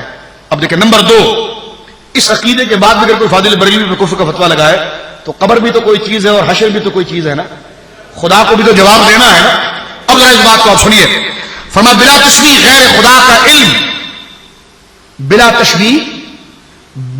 تشبیہ غیر خدا کا علم یعنی مخلوق کا علم, نبی کا علم, معلومات الہیہ کو حاوی نہیں ہو سکتا. یعنی جتنا خدا کا علم ہے مخلوق کا علم اس پر حاوی نہیں ہو سکتا. اس لیے میں نے فرق کیا آپ کے سامنے پہلے کہ علم کی دو قسمیں ہیں, موجودات, معلومات. اللہ کے علم میں دو چیزیں ہیں, ایک کو وجود بخشے گا, ایک چیز علم میں تو ہے لیکن وجود نہیں دے گا. تو جس کو وجود بخشے گا وہ علم وحی کے ذریعے حضور کو دیا گیا ہے, اور جس کو وجود نہیں بخشے گا لیکن وہ اللہ کے علم میں ہے, یہ حضور نہیں جانتے, اس لیے کہ یہ مخلوق کو دیا ہی نہیں جا سکتا. یہ خاصہ باری تعالیٰ ہے, یہ عطا ہی نہیں کیا جا سکتا, یہ مخلوق کی طرف تفویض ہی نہیں ہو سکتا. اسی کو فاضل بریلوی ذکر کر رہے ہیں. فرمایا دیکھیں کتنا نکھرا ہوا عقیدہ امام اہل سنت کا ہے, سبحان اللہ. فرمایا بلا شبہ غیر خدا کا علم, غیر خدا کا علم معلومات الہیہ کو حاوی نہیں ہو سکتا. مساوی تو درکنار, یعنی اللہ کے برابر ہونا تو درکنار, تمام اولین و آخرین, انبیاء و مرسلین, ملائکہ و مقربین, سب کے علوم کو ملا کر اللہ کے علم سے وہ نسبت نہیں کر سکتے جو کروڑوں ہاتھ سمندروں سے ایک ذرے کی بوند کے کروڑوں حصے کو وہ سمندر کے اور یہ بوند کا کروڑا حصہ دونوں متناہی ہیں, اور اللہ رب العالمین کا علم جو ہے وہ غیر متناہی ہے. یعنی فرماتے ہیں کہ اولین و آخرین جتنی مخلوق پیدا ہوئے, انبیاء, اولیاء, ان تمام کے علم کو جمع کر کے کہتے ہیں اگر خدا کے علم کے سامنے لے کر آئے تو کہتے ہیں سنو, تو اس کو وہ نسبت بھی نہیں ہے جو کروڑوں ہاتھ سمندر کو ایک قطرے سے ہوتی ہے. یعنی ایک سمندر نہیں جس کی انتہا نہیں جانتے, وہ کہتے ہیں اعلیٰ حضرت کہ کروڑ ہاتھ سمندر کی نسبت ایک بوند سے کیا ہے. فرمایا یہ نسبت بھی مخلوق کی خدا کے علم سے نہیں ہو سکتی, اس لیے کہ ان سمندروں کی بھی انتہا ہے, خواہ وہ کروڑ ہیں, اللہ کے علم کی تو کوئی انتہا ہی نہیں ہے. اب وہ کتنا بڑا ظلم ہے اگر کوئی یہ کہے کہ اہل سنت نبیوں کے لیے علم غیب. اب کوئی مناظرے کی بات نہیں, اب اگر آپ کو کوئی علم غیب پر مناظرے کا چیلنج کریں یہ سیڑھی سنا دیں اس کو آپ کہ نہیں یہ ہمارا عقیدہ ہے, یہ ہمارا نظریہ ہے. اب اگر بات کرنی ہے تو سو بسم اللہ, اس نظریے کے بعد وضاحت ہو چکی ہے. اب جو بات کرنی ہے سو بسم اللہ اس عقیدے کے بعد. اور اگر آپ کے علم میں نہیں تھی باتیں تو آپ اس باتوں کو سن کر اپنی زبان کو روکیں اور اپنے اعمال نامے میں گناہ نہ ڈالیں, اور مسلمانوں کے لیے سوء ظنی اور بدظنی نہ رکھیں. کون مسلمان ہے آپ کی جماعت میں جو آ جائے صرف وہ خدا کا ماننے والا ہے, دوسروں کو اللہ رب العالمین کے ذات کے تقاضے اور نبوت کے تقاضے نہیں پتا, تو یہ صرف اس کلی کو کھولنے کے لیے اور اس جہالت کے اندھیرے کو چھانٹنے کے لیے یہ باتیں میں نے آپ کے سامنے گویا کہ ذکر کی ہے. پھر آگے اعلیٰ حضرت تیسری بات ذکر فرماتے ہیں خلاصہ, یوں ہی اس پر اجماع ہے, یوں ہی اس پر اجماع ہے کہ اللہ عز و جل کے دیے سے, یعنی اللہ تعالیٰ کے دیے سے, توجہ سنیے, یہ تو اللہ کے علم کی بات تھی. اب فرماتے ہیں کہ اس پر بھی اجماع ہے کہ جس طرح خدا کے مقابلے پر ماننا کفر ہے, اسی طرح یہ بھی کفر ہے کہ اللہ تعالیٰ کے دیے سے انبیاء کرام کو کثیر وافر غیبوں پر علم ہے, یہ بھی ضروریات دین سے ہے. جس طرح اس کے اللہ کے برابر نہ ماننا یہ ضروریات دین میں سے ہے, اسی طرح اللہ کی عطا سے نبیوں کے لیے ماننا یہ بھی ضروریات دین میں سے ہے. اس کا انکار کفر ہے تو ادھر عطا کا انکار بھی کفر ہے, ادھر برابری کا انکار کفر ہے تو یہاں پر عطا کا انکار بھی کفر ہے. اس لیے اعلیٰ بڑی پیاری بات لکھتے ہیں کہ یہ تو سرے سے نبوت ہی کا انکار ہے, کیونکہ وہ آیتیں ساری کہاں جائیں گی جن میں نبیوں کو علم کے بارے میں کہا گیا ہے اور ان کی فضیلتوں کے بارے میں ذکر کر دیا گیا ہے. پھر آگے دیکھیں کیا ذکر فرماتا اس پر بھی اجماع ہے. چوتھی بات, اس پر بھی اجماع ہے کہ اس فضل جلیل میں اور اس اجر عظیم میں محمد رسول اللہ صلی اللہ علیہ وسلم کا حصہ تمام انبیاء تمام جہان سے اتم و اعظم ہے. اللہ عز و جل کی عطا سے حبیب اکرم صلی اللہ علیہ وسلم کو اتنے غیبوں کا علم ہے جن کا شمار اللہ تعالی ہی جانتا ہے. مسلمانوں کا یہاں تک اجماع ہے. اب میں بتاتا ہوں اتنی وضاحت کے بعد اب کیا چیز رہ جاتی ہے کہ جس پر آپ کفر کی بات کریں اور جس پر آپ جو ہے کہ وہ شرکیہ نظریے کی بات کریں. تو علم کلی کی بھی میں نے بات آپ کے سامنے کر دی, علم جمی ماکان و میکون کی بات میں نے آپ کے سامنے کر دی. علم کلی کے حوالے سے منطق کی ایک بحث یہاں پر عرض کر دیتا ہوں مختصر انداز میں آپ کے ذہنوں کے مطابق. دیکھیں کلی یعنی مجموعہ اجزاء کا, چیزوں کے مجموعے کو کلی کہیں, مجموعہ کہیں. آسان انداز میں اس کے مترادف آپ کے عقلوں کے مطابق پیش کرتا ہوں. کبھی مجموعے کی کوئی حد ہوتی ہے, کبھی حد نہیں ہوتی ہے. کوئی چیز مجموعہ جو ہوتا ہے چند اجزاء کا مجموعہ, چند چیزوں کا مجموعہ, وہ دو صورتیں رکھتا ہے, یا تو اس کی حد ہے یا حد نہیں ہے. تو جب حضور کے علم غیب کلی کہا جاتا ہے تو منطق کی ہماری ساری کتابوں میں کلی کی 5 قسمیں ذکر کی گئی ہیں. بعض علماء نے کلی کی 6 قسمیں بیان کی ہے، جس میں سے ایک قسم ایسی ہے جو غیر متناہی ہے اور ایک قسم ایسی ہے جو متناہی ہے. تو بات کھل کے وہیں پر بھی آ گئی کہ علم کلی ایک تو خدا کے مقابلے پر نہیں مانتے ہیں، ہم بندوں کے مقابلے پر مانتے ہیں، نبیوں کے مقابلے پر مانتے ہیں، نبی مکرم صلی اللہ علیہ وسلم کے لیے، اللہ کے مقابلے پر نہیں مانتے. ٹھیک ہے. اور دوسرا وہ علم کلی جو کہا جاتا ہے، اس علم کلی سے مراد معلومات الہیہ کا احاطہ نہیں ہے اور غیر متناہی علم نہیں ہے، بلکہ کلی کی یہ وہ قسم ہے جو متناہی ہے. کلی کی وہ قسم ہے جو متناہی ہے. تو یہ چند باتیں میں نے عقیدے کی وضاحت کے حوالے سے آپ کی خدمت میں عرض کر دی ہے. اب آئیے چند حدیثیں جو ہمارے پاس تھوڑا سا وقت رہ گیا ہے وہ آپ کی خدمت میں پیش کرتا ہوں. آقا علیہ الصلوۃ والسلام کے پیارے پیارے گنبد شریف کا تصور کر کے ایک دفعہ درود پاک پڑھ لیجیے.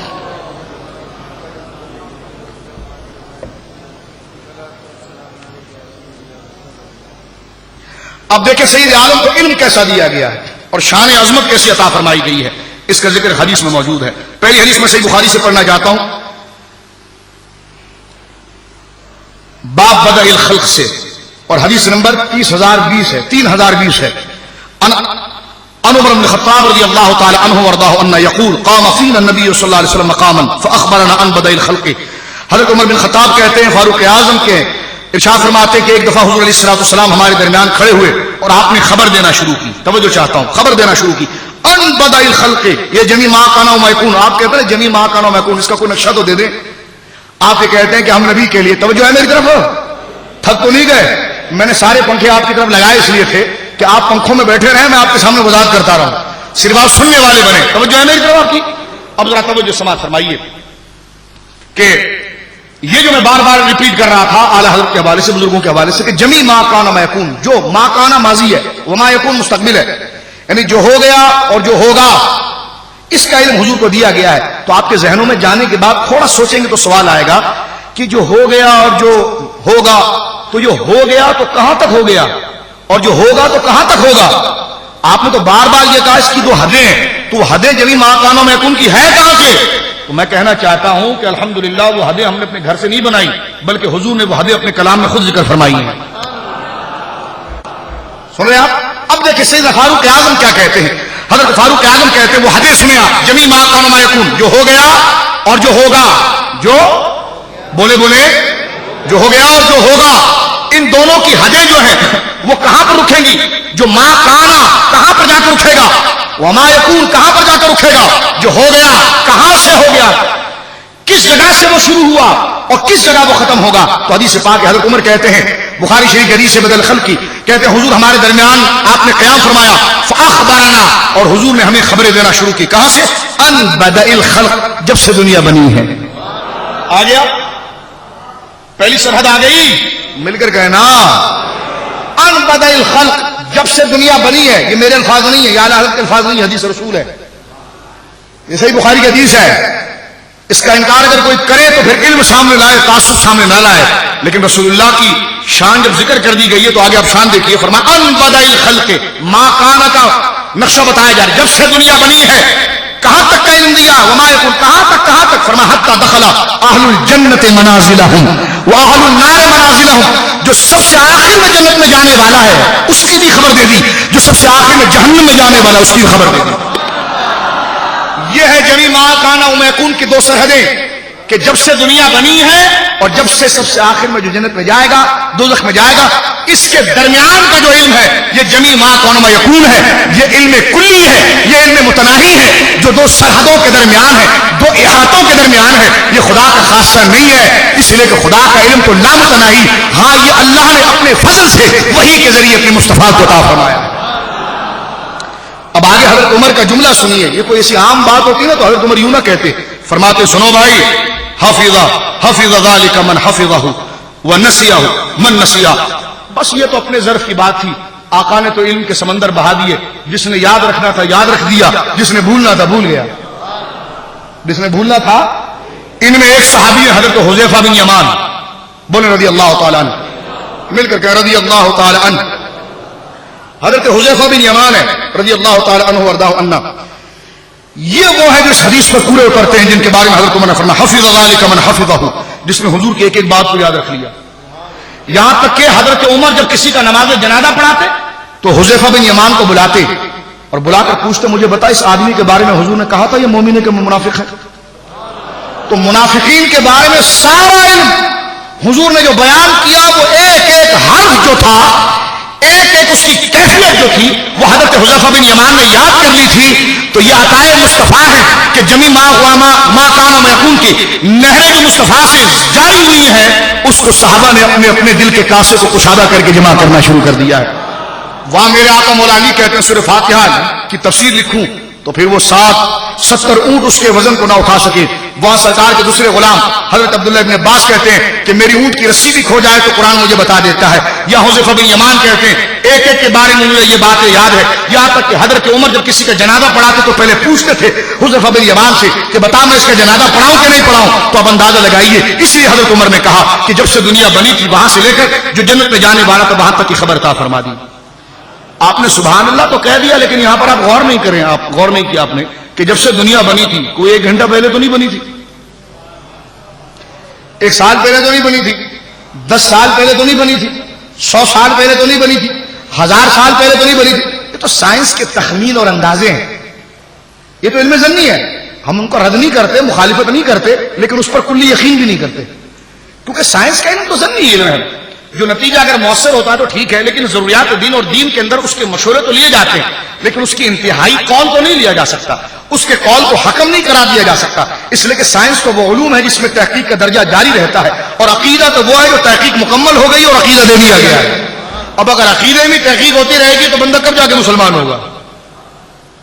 عقیدے کا نصاب تو مکمل ہو گیا ہے کہ بس اس کو مانو، بس یہی ہے، یہ مانو یہی ہے. کوئی بولا نہیں اس میں کچھ آگے چیزیں بڑھ بھی سکتی گھٹ بھی سکتی ہے تو پھر وہ بندہ کم مسلمان رہے گا. کتنی چیزیں کسی نے کہا کہ جی وہ 10 پارے رہ گئے وہ بعد میں حضرت علی لے کر آئیں گے تو میں نے کہا وہ 10 پاروں میں نہ جانے کتنی حدیثیں اور کتنی واقعات رہ گئے ہوں اور جو قوم آج تک چلی گئی ہے تو شاید اس میں نمازوں کا زیادہ ذکر ہو، روزوں کا زیادہ ذکر ہو تو پھر جو بغیر اس 10 پارے پر عمل کرے دنیا سے 30 پاروں پہ نکل گئے ہیں تو ان کی نمازوں کا کیا ہوگا؟ العیاذ باللہ. تو میرے دوستو عقیدے کے اندر کوئی ترمیم و اضافہ نہیں ہوتا، اس کا ایک نصاب تیار ہو گیا ہے اور وہ دے دیا گیا ہے.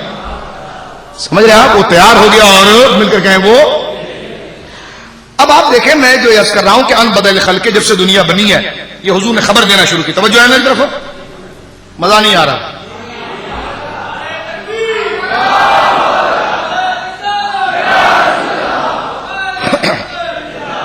تو یہ کب سے دنیا کب سے بنی؟ 100 سال پہلے، 1000 سال پہلے؟ یہ تو کئی سال پہلے بنی. آپ کہیں ہاں ایسا ہی ہے نا. تو پھر ایک محفل میں حضور نے اتنی کی خبر کیسے دی تھی؟ ایک محفل میں حضور نے اس چیز کی خبر کیسے دے دی؟ کیونکہ یہ کروڑ سال کو ایک دن میں جمع کیا جا سکتا ہے؟ کیسے ہو سکتا ہے؟ کیونکہ حضور تو سب کی تفصیلی خبر دے رہے ہیں. اب اس میں 2 باتیں ہوئی ہیں، بہت سنیں. ایک تو تفسیر حضور کے سینے میں ہے اس کی، اللہ کے پاس. ایک لوگوں کے ذہن کے مطابق اس کا خلاصہ بیان کرنا ہے، اس کا بولے خلاصہ بیان کرنا ہے. اور 1 کروڑ سال کا خلاصہ بیان کرنا بھی تو ایک بڑی بات ہے. اس کو حضرت علامہ عینی نے فرمایا وَفِيهِ دَلَالَةٌ عَلَىٰ أَنَّهُ أَخْبَرَنِي فِي مَجْلِسِ الْوَاحِدِ. علامہ عینی اس حدیث کی شرح کرتے ہیں جو مسلم امام ہے، اس میں کوئی تفرقہ بازی کی بات نہیں ہے. فرماتے ہیں یہ بات حق ہے کہ حضور نے ایک ہی مجلس کے اندر تمام چیزوں کی خبر دی ہے بجمیع احوال المخلوقات من ابتدائیہا الى انتہائیہا، ابتدا سے لے کر انتہا تک جمی چیزوں کی حضور نے خبر دی ہے. اور فرمایا یہ کیسے ہو سکتا ہے؟ فرمایا کل فی مجلس واحد امر عظیم من خوارق العادت. یہ حضور کے معجزات میں سے ایک معجزہ ہے. کہنے لگے وہ کیسے ہو سکتا ہے؟ فرمایا وکیف قد اوتی جوامع الکلم من ذلک. جب حضور کو جوامع الکلم عطا فرمایا گیا ہے تو جوامع الکلم اسی انداز کو کہتے ہیں کہ 1000 سالوں کی باتوں کو ایک جملے میں بیان کر دیا جائے. اب جوامع الکلم کے ذریعے یہ آپ کے ذہن میں نہ رہے کہ جب جوامع الکلم ہے تو ایک جملے میں کئی سالوں کو استعارہ بنا کر پردے کے اندر اشاروں میں بیان کر دیا گیا تو پھر اس کی تفصیل کا علم کیسا ہے؟ تو اشاروں میں تو بیان کیا بندوں کے لیے، امتیوں کے لیے. جب آپ جس کو تفصیلی علم ہوگا وہی تو اس کا اجمال کرے گا.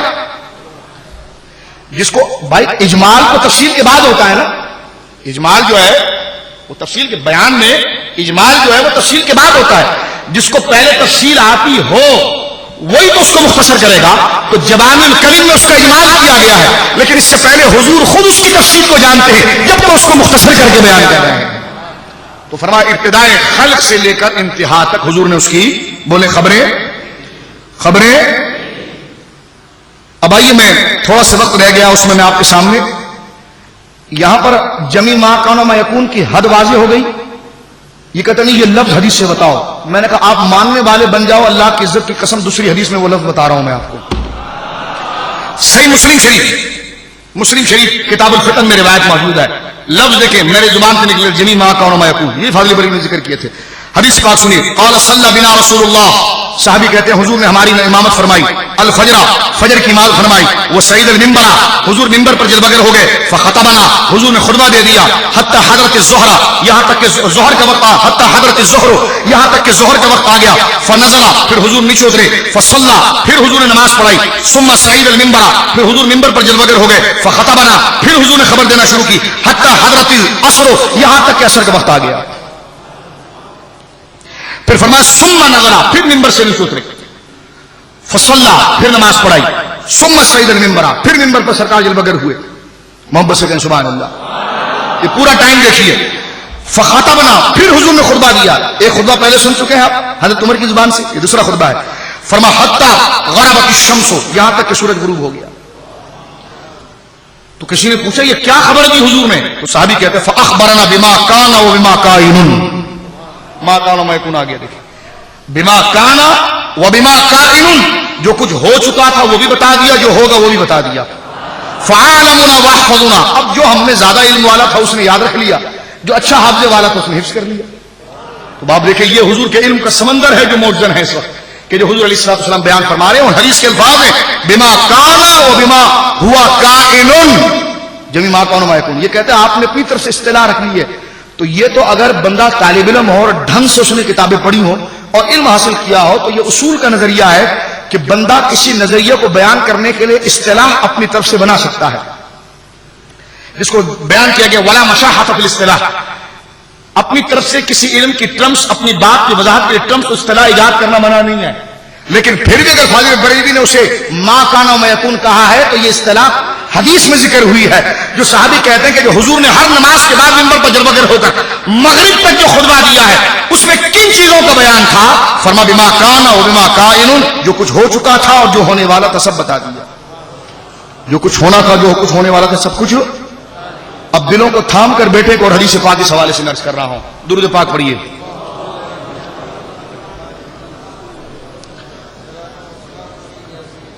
اس محنت کو صرف اپنی اور آپ کی مغفرت کی نیت اور دربار رسالت سے امید اور شفاعت کی غرض سے عرض کر رہا ہوں کہ یا رسول اللہ یہ صرف آپ کی عزت و شان کو بیان کرنے کی امید ہے.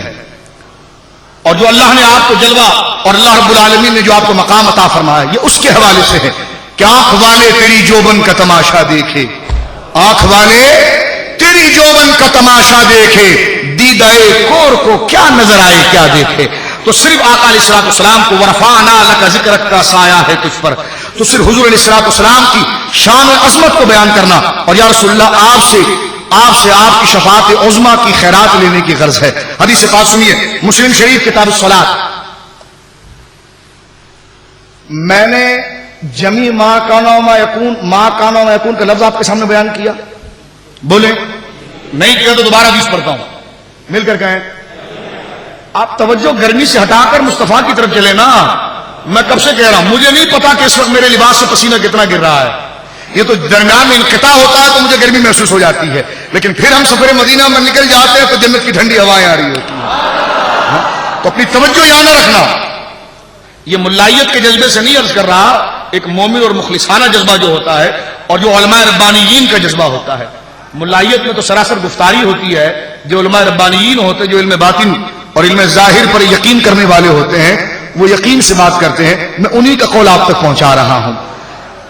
اب آپ دیکھیے کہ میں نے جمی ما کان و ما یکون کا لفظ آپ کو بتایا حدیث سے. ما کان و ما یکون کی حد کیا ہے, کہاں سے کہاں تک وہ بتایا. اب یہ کہتے ہیں نا کلی کہاں ہے, یہ لفظ کلی حدیث سے آپ سنیے, پھر کوئی شرک نہیں ہونا چاہیے. ٹھیک ہے, آئیے حدیث پاک سنیے اور مصطفیٰ پر نثار ہو جائیے. اور یہ عقیدہ جو میرے امام نے کہا نا, یوں نہیں کہا کہ یوں نہیں کہہ دیا میرے امام نے کہ فریاد امتی جو کرے حال زار میں, ممکن نہیں کہ خیر بشر کو خبر نہ ہو. وہ کہنے لگے جی یہ شرک ہے, خبر تو سب انسانوں کی خبر تو جو ہے وہ اللہ کو ہوتی ہے. تو میں نے کہا یہاں پر اعتراض کون کر رہا ہے؟ بات تو یہ کہ اللہ دیتا کہ نہیں دیتا. ہم کہہ رہے ہیں دیتا ہے. اور کیسے نہیں ہو سکتا؟ تیسرے پارے میں سورہ انفطار میں آپ دیکھتے ہیں نا قرآن کیا کہتا ہے؟ کرامن کاتبین. اللہ فرماتا ہم نے تم پر کرامن کاتبین رکھے ہیں. یعلمون ما تفعلون، وہ ہر چیز کو جانتے جو تم کرتے ہو. تو جب فرشتہ ہر چیز کو جانتا ہے تو مصطفیٰ نہیں جانتے؟ میری بات سمجھ رہے ہیں آپ؟ وہاں پر قرآن کہتا ہے کہ یعلمون ما تفعلون، کہ جو تم کرتے ہو قرآن کہتا ہے کہ کرامن کاتبین اس چیز کو جانتا ہے. تو فرشتہ جب جانتا ہے تو مصطفیٰ نہیں جانتے؟ تو قرآن کی آیت پڑھنا شروع ہو جانا چاہیے کہ جو تم کرتے ہو تو اللہ جانتا ہے. اللہ فرما رہا ہے کرامن کاتبین بھی جانتے ہیں. تو جس طرح اللہ کے اطاعت سے وہ جانتے ہیں تو اللہ کے اطاعت سے اس سے زیادہ مصطفیٰ جانتے ہیں. اس لیے کہ کرامن کاتبین سے بڑا رتبہ غوث اعظم کا ہے.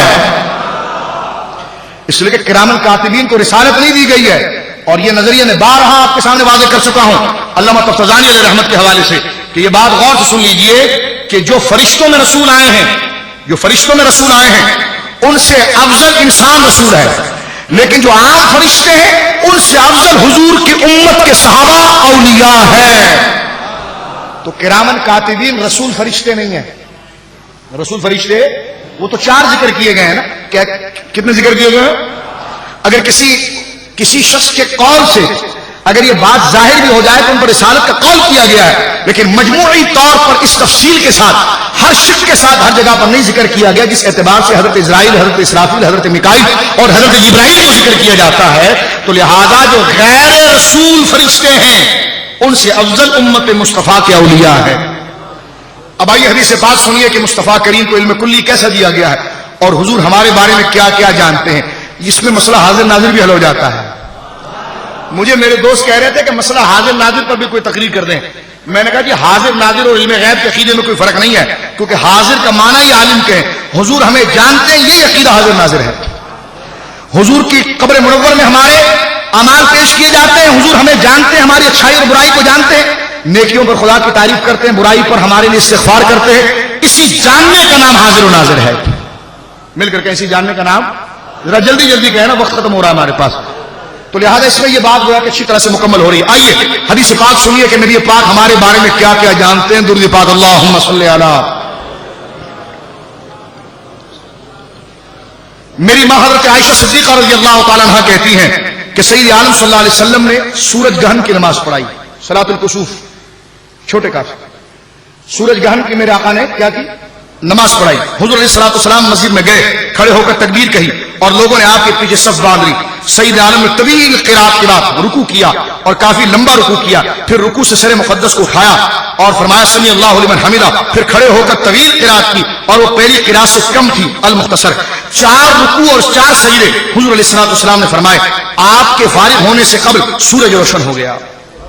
یعنی سورج کو جو گہن لگا تھا، توجہ ہے، سورج کو جو گہن لگا تھا، حضور نے اتنی لمبی نماز پڑھی کہ جب حضور اس سے فارغ ہوئے تو سورج روشن ہو چکا تھا. سبحان اللہ کہیں. تو پھر اس کے بعد حضور علیہ الصلوۃ والسلام نے اللہ کی حمد بیان کی اور پھر اللہ رب العالمین کی حمد و ثنا ایسی بیان کی، میری ماں کہتی ہے حضرت عائشہ کہ جیسے اللہ رب العالمین کے لائق ہے. سبحان اللہ کہیں. پھر ارشاد فرماتی ہے کہ حضور علیہ الصلوۃ والسلام نے ارشاد فرمایا، خطبہ دیا اور فرمایا کہ سورج اور چاند اللہ تعالیٰ کی نشانیوں میں سے 2 نشانیاں ہیں. لوگوں انہیں نہ کسی کی موت کی بنا پر گہن لگتا ہے اور نہ کسی کی حیات اور زندگی اور ولادت کی بنا پر گہن لگتا ہے. اور جب تم انہیں سورج کو گہن یا چاند کو گہن میں دیکھو تو نماز کی پناہ میں آؤ اور اللہ رب العالمین سے کی بارگاہ میں کھڑے ہو کر تسبیحات اور نماز قائم کرو جب تک اللہ رب العالمین تمہارے لیے کشادگی کو پیدا نہ فرما دے. ٹھیک ہے. پھر آپ نے ارشاد فرمایا تم نے دیکھا میں نماز میں آگے کیوں گیا اور پیچھے کیوں آیا؟ اس میں تفصیل موجود ہے. آگے کیوں گیا، پیچھے کیوں آیا؟ خطبے میں ذکر فرماتے ہیں. آقا فرماتے قال رسول اللہ رأیت فی مقامی ھذا کل شیء اعدتم.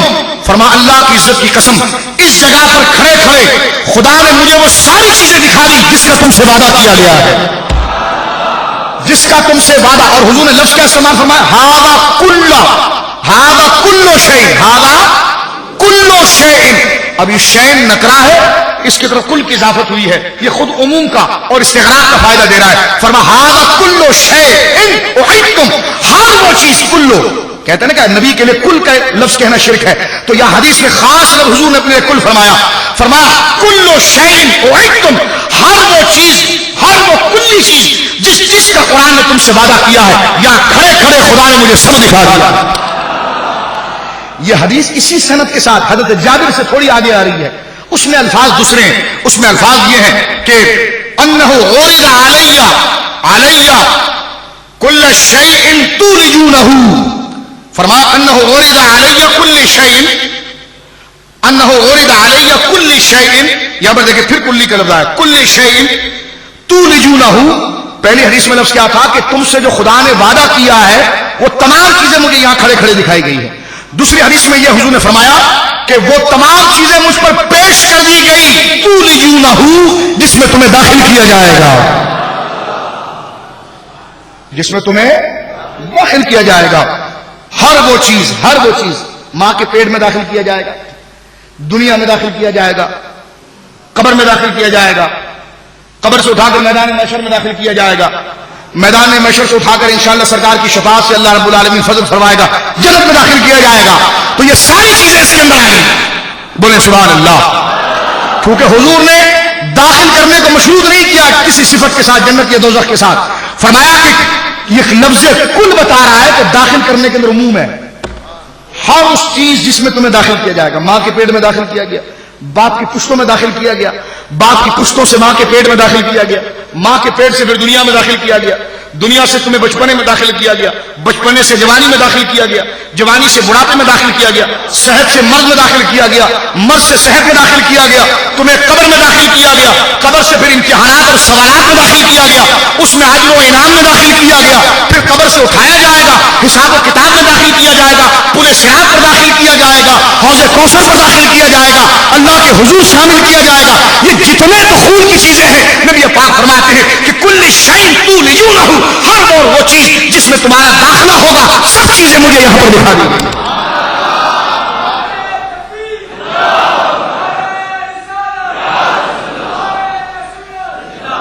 اور آگے حدیث سنیے، اس کے تیسرے الفاظ بھی اسی کتاب القصور مسلم شریف کے اندر خطبہ، کئی حدیث ہے، 4-5 حدیث ہے، تو مختلف صحابی نے مختلف الفاظ نقل کیے ہیں۔ پہلے صحابی نے نقل کیا کہ ہر وہ چیز جس کا وعدہ کیا گیا ہے مجھے دکھا دیا گیا، کل کا لفظ یہاں موجود ہے، کل شیء۔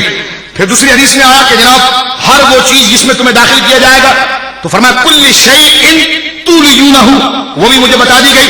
تیسری حدیث میں آیا کہ ما من شیء توعدونہ الا قد رأیتہ فی صلاۃ ہذہ، یہ مسلم شریف کی حدیث ہے۔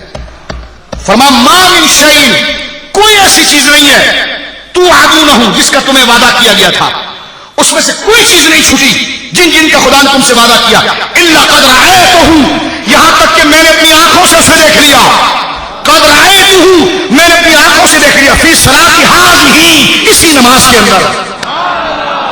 اب کون ظالم ہے جو حضور کے علم کو محدود کرنے کی کوشش کرے اور لفظ کلی کو مشرک کہے، شرک کہے، جبھی ماں کان و میکون کو شرک کہے؟ کسی میں یہ زور اور دبدبا ہے نہیں ہو سکتا۔ میں نے تو بھی علماء کے اقوال آپ کے سامنے نہیں پڑھے، میرے پاس تو وقت ہی ختم ہو رہا ہے اور بالکل اختتام کی طرف ہم پہنچ گئے۔ یہاں پر میں علماء کے اقوال آپ کے سامنے پڑھتا، لیکن چلتے چلتے میں علوم خمسہ کی بحث کو یہاں پر کر دوں، کیونکہ اگلا موضوع پھر ہم دوسرے موضوع پر رکھیں گے، مختصر سی گفتگو یہاں پر کر دوں، لیکن ایک جواب میں آپ کو دے دوں۔ کوئی آپ سے سوال کر سکتا ہے کہ جناب یہ حدیثیں آپ نے پڑھی ہے لیکن قیامت کے دن کچھ لوگ حوض کوثر پر آئیں گے، تو بخاری کی حدیث ہے، حضور علیہ الصلوۃ والسلام ان کو اپنا صحابی کہہ کر پانی پلا رہے ہوں گے، پھر اللہ فرمائے گا کہ نہیں یہ منافق ہیں، ان کو پیچھے کر دو۔ تو اگر نبی سب کو جانتے تھے، ساری چیزیں پیش کر دی گئی تھی، تو پھر وہ منافقوں کو اپنا صحابی کیوں کہہ رہے ہیں؟ تو جواب اس کا سن لیجیے، سمجھ میں آئی بات؟ وہ حوض کوثر کی حدیث اکثر پیش کی جاتی ہے۔ پہلا جواب اس پر یہ ہے کہ جو میں نے حدیثیں پڑھی اپنے گھر سے پڑھی ہے، رسول اللہ کا قول پڑھا ہے، اور آپ تو حدیث کے ماننے والے ہیں، اگر آپ واقعی میں حدیث کے عاشق ہیں تو دونوں میں مطابقت کریں، برابری کریں، دونوں کو لے کر چلیں۔ یہ کیا بات کہ آپ اگر تقریر میری ہوتی آپ تنقید کرتے، لیکن میں نے تو الفاظ پڑھے حدیث کے، آپ بھی تو عالم ہیں، آپ بھی بزرگ ہیں، تو دونوں میں مطابقت پیدا کریں نا، کہ اگر حوض کوثر پر ایسا ہو رہا ہے تو یہاں اس حدیث کا کیا جواب ہوگا؟ ایک بات۔ دوسری بات یہ، یہاں پر صحابی کا لفظ بیان کرنا یہ صحابہ کی توہین ہے، صحابہ کی توہین ہے۔ حضور نے صحابی نہیں فرمایا، الصحابی فرمایا۔ صحابی میں الف صاد ہا الف با یا ہے، لیکن حضور نے فرمایا الف صاد یا، الصحابی، یہ یا تصغیر کے لیے، یا تصغیر کے لیے، یعنی حضور جانتے ہیں یہ منافق ہیں، لیکن وہ دیکھ رہے ہیں کہ آج حضور کے قریبی دوست جو ہے وہ پانی پی رہے ہیں. جب وہ دور کھڑے ہوئے تو حضور نے کہا کہ آؤ آؤ, دنیا میں تو تم میرے بڑے دوست بنتے تھے نا, میرے پیچھے نماز بھی پڑھتے تھے تم, آؤ میرے 80 صحابی, آؤ آؤ میرے دوستو آؤ آؤ. تو یہ صحابی کہنا ان کے عزت کے لیے نہیں بلکہ توہین کے لیے ہے. یعنی ایک شخص ہے جو آپ کے ساتھ کھاتا پیتا کاروبار کرتا ہے, لیکن پیچھے آپ کا مال بھی چراتا ہے اور خیانت بھی کرتا ہے, اور آپ کو پتا چل گیا کہ جناب یہ خائن بھی ہے, خائن بھی ہے, اور اس سے بھی پتا ہے کہ انہیں پتا چل گیا ہے, لیکن آپ نے اپنے گھر پر دعوت کی, دروازے پر وہ آ گیا, آپ نے کہا یار یہ تو میرا بہت اچھا دوست ہے, یہ ابھی آ رہا ہے. تو اس کو دوست کہنا تعریف ہوئی یا اس کی ذلت ہوئی؟ بولو کیا ہوئی؟ ذلت ہوئی. تو یہ اصحابی کہنا جو تھا یہ تحقیر کے لیے تھا کہ دیکھو جو میرے صحابہ ہیں وہ تو جام بھر بھر کے پی رہے ہیں, اچھا یہ میرا ایک دوست ہے یہ بھی آیا, ذرا اسے بھی پانی پلا دو. تو اللہ فرمائے گا کہ نہیں محبوب, وما تدری ما حدث بعدک, تو نہیں جانتا انہوں نے تیرے بعد کیا کیا ہے. تو وہاں پر علم کی نفی نہیں, درایت کی نفی ہے. یعنی محبوب تو اپنی ذاتی فکر سے نہیں جانتا انہوں نے تیرے بعد کیا کیا ہے, ہمارے علم سے جانتا ہے انہوں نے تیرے بعد کیا کیا ہے. جب حذیفہ بن یمان حضور کے صحابی ہر منافق کو جانتے ہیں تو کیا رسول اللہ نہیں جانتے ہوں گے؟ اور تیسری بات, چلو بحث ختم کرو, بات لمبی نہیں کرتے ہیں. میں نے ایک مولوی صاحب نے جب حدیث پڑھی تو میں نے ان سے پوچھا یہ واقعہ کب ہوگا؟ کہ نہیں جی قیامت کا دن ہوگا, لوگ آئیں گے حضور کے پاس حوض پر اور پانی مانگیں گے, اور حضور ان کو صحابی کہہ کے بلائیں گے, اللہ کہے گا محبوب تجھے نہیں پتا انہوں نے تیرے بعد کیا کیا تھا, اور اللہ رب العالمین کہے گا کہ ان کو بھگا دے اپنے پاس سے, ان کو دھتکار دیا جائے گا, بھگا دیا جائے گا. اگر نبی کو سب چیز کا علم تھا تو یہ بھگایا کیوں گیا؟ تو میں نے کہا جواب تو دے دیا, لیکن میں نے کہا یہ آپ کو آپ کے ابا نے کہانی سنائی؟ کہ نہیں میرے ابا نے تھوڑی سنائی. تو میں نے کہا کہ یہ تم کہاں گھر سے لکھ کر لائے ہو؟ بولے نہیں گھر سے تھوڑی لکھ کر لائے. میں نے کہاں سے لائے ہو؟ کہ نہیں جی بخاری میں آیا. میں نے کہا بخاری آپ کے چچا نے لکھی تھی؟ کہے گا نہیں امام بخاری لکھی تھی. میں نے کہا امام بخاری نے اپنے ابا کے واقعات لکھے ہیں؟ کہ لگے نہیں. میں نے کس کے لکھے ہیں؟ کہ لگے حدیث سے لکھی ہے. تو میں نے کہا حدیث میں آیا؟ کہ لگا ہاں. میں نے کہا حدیث کس کو کہتے ہیں؟ کہ جو رسول بیان کر دیں. میں نے کہا اچھا پتہ یہ چلا یہ واقعہ حضور نے خود بیان کیا ہے؟ کہ لگا ہاں. میں نے کہا حضور نے خود بیان کیا کہ قیامت کا دن ہوگا, میں کھڑا ہوں گا, لوگ پانی مانگ رہے ہوں گے تو کچھ لوگ آئیں گے. کہنے لگا ہاں یہ حضور نے خود بیان کیا ہے. میں نے کہا شرم کریں ذرا, شرم کریں کہ جب ساری چیز حضور خود بیان کر دیں پھر کہتے ہیں حضور کو پتا نہیں تھا کہ وہ کون ہوں گے.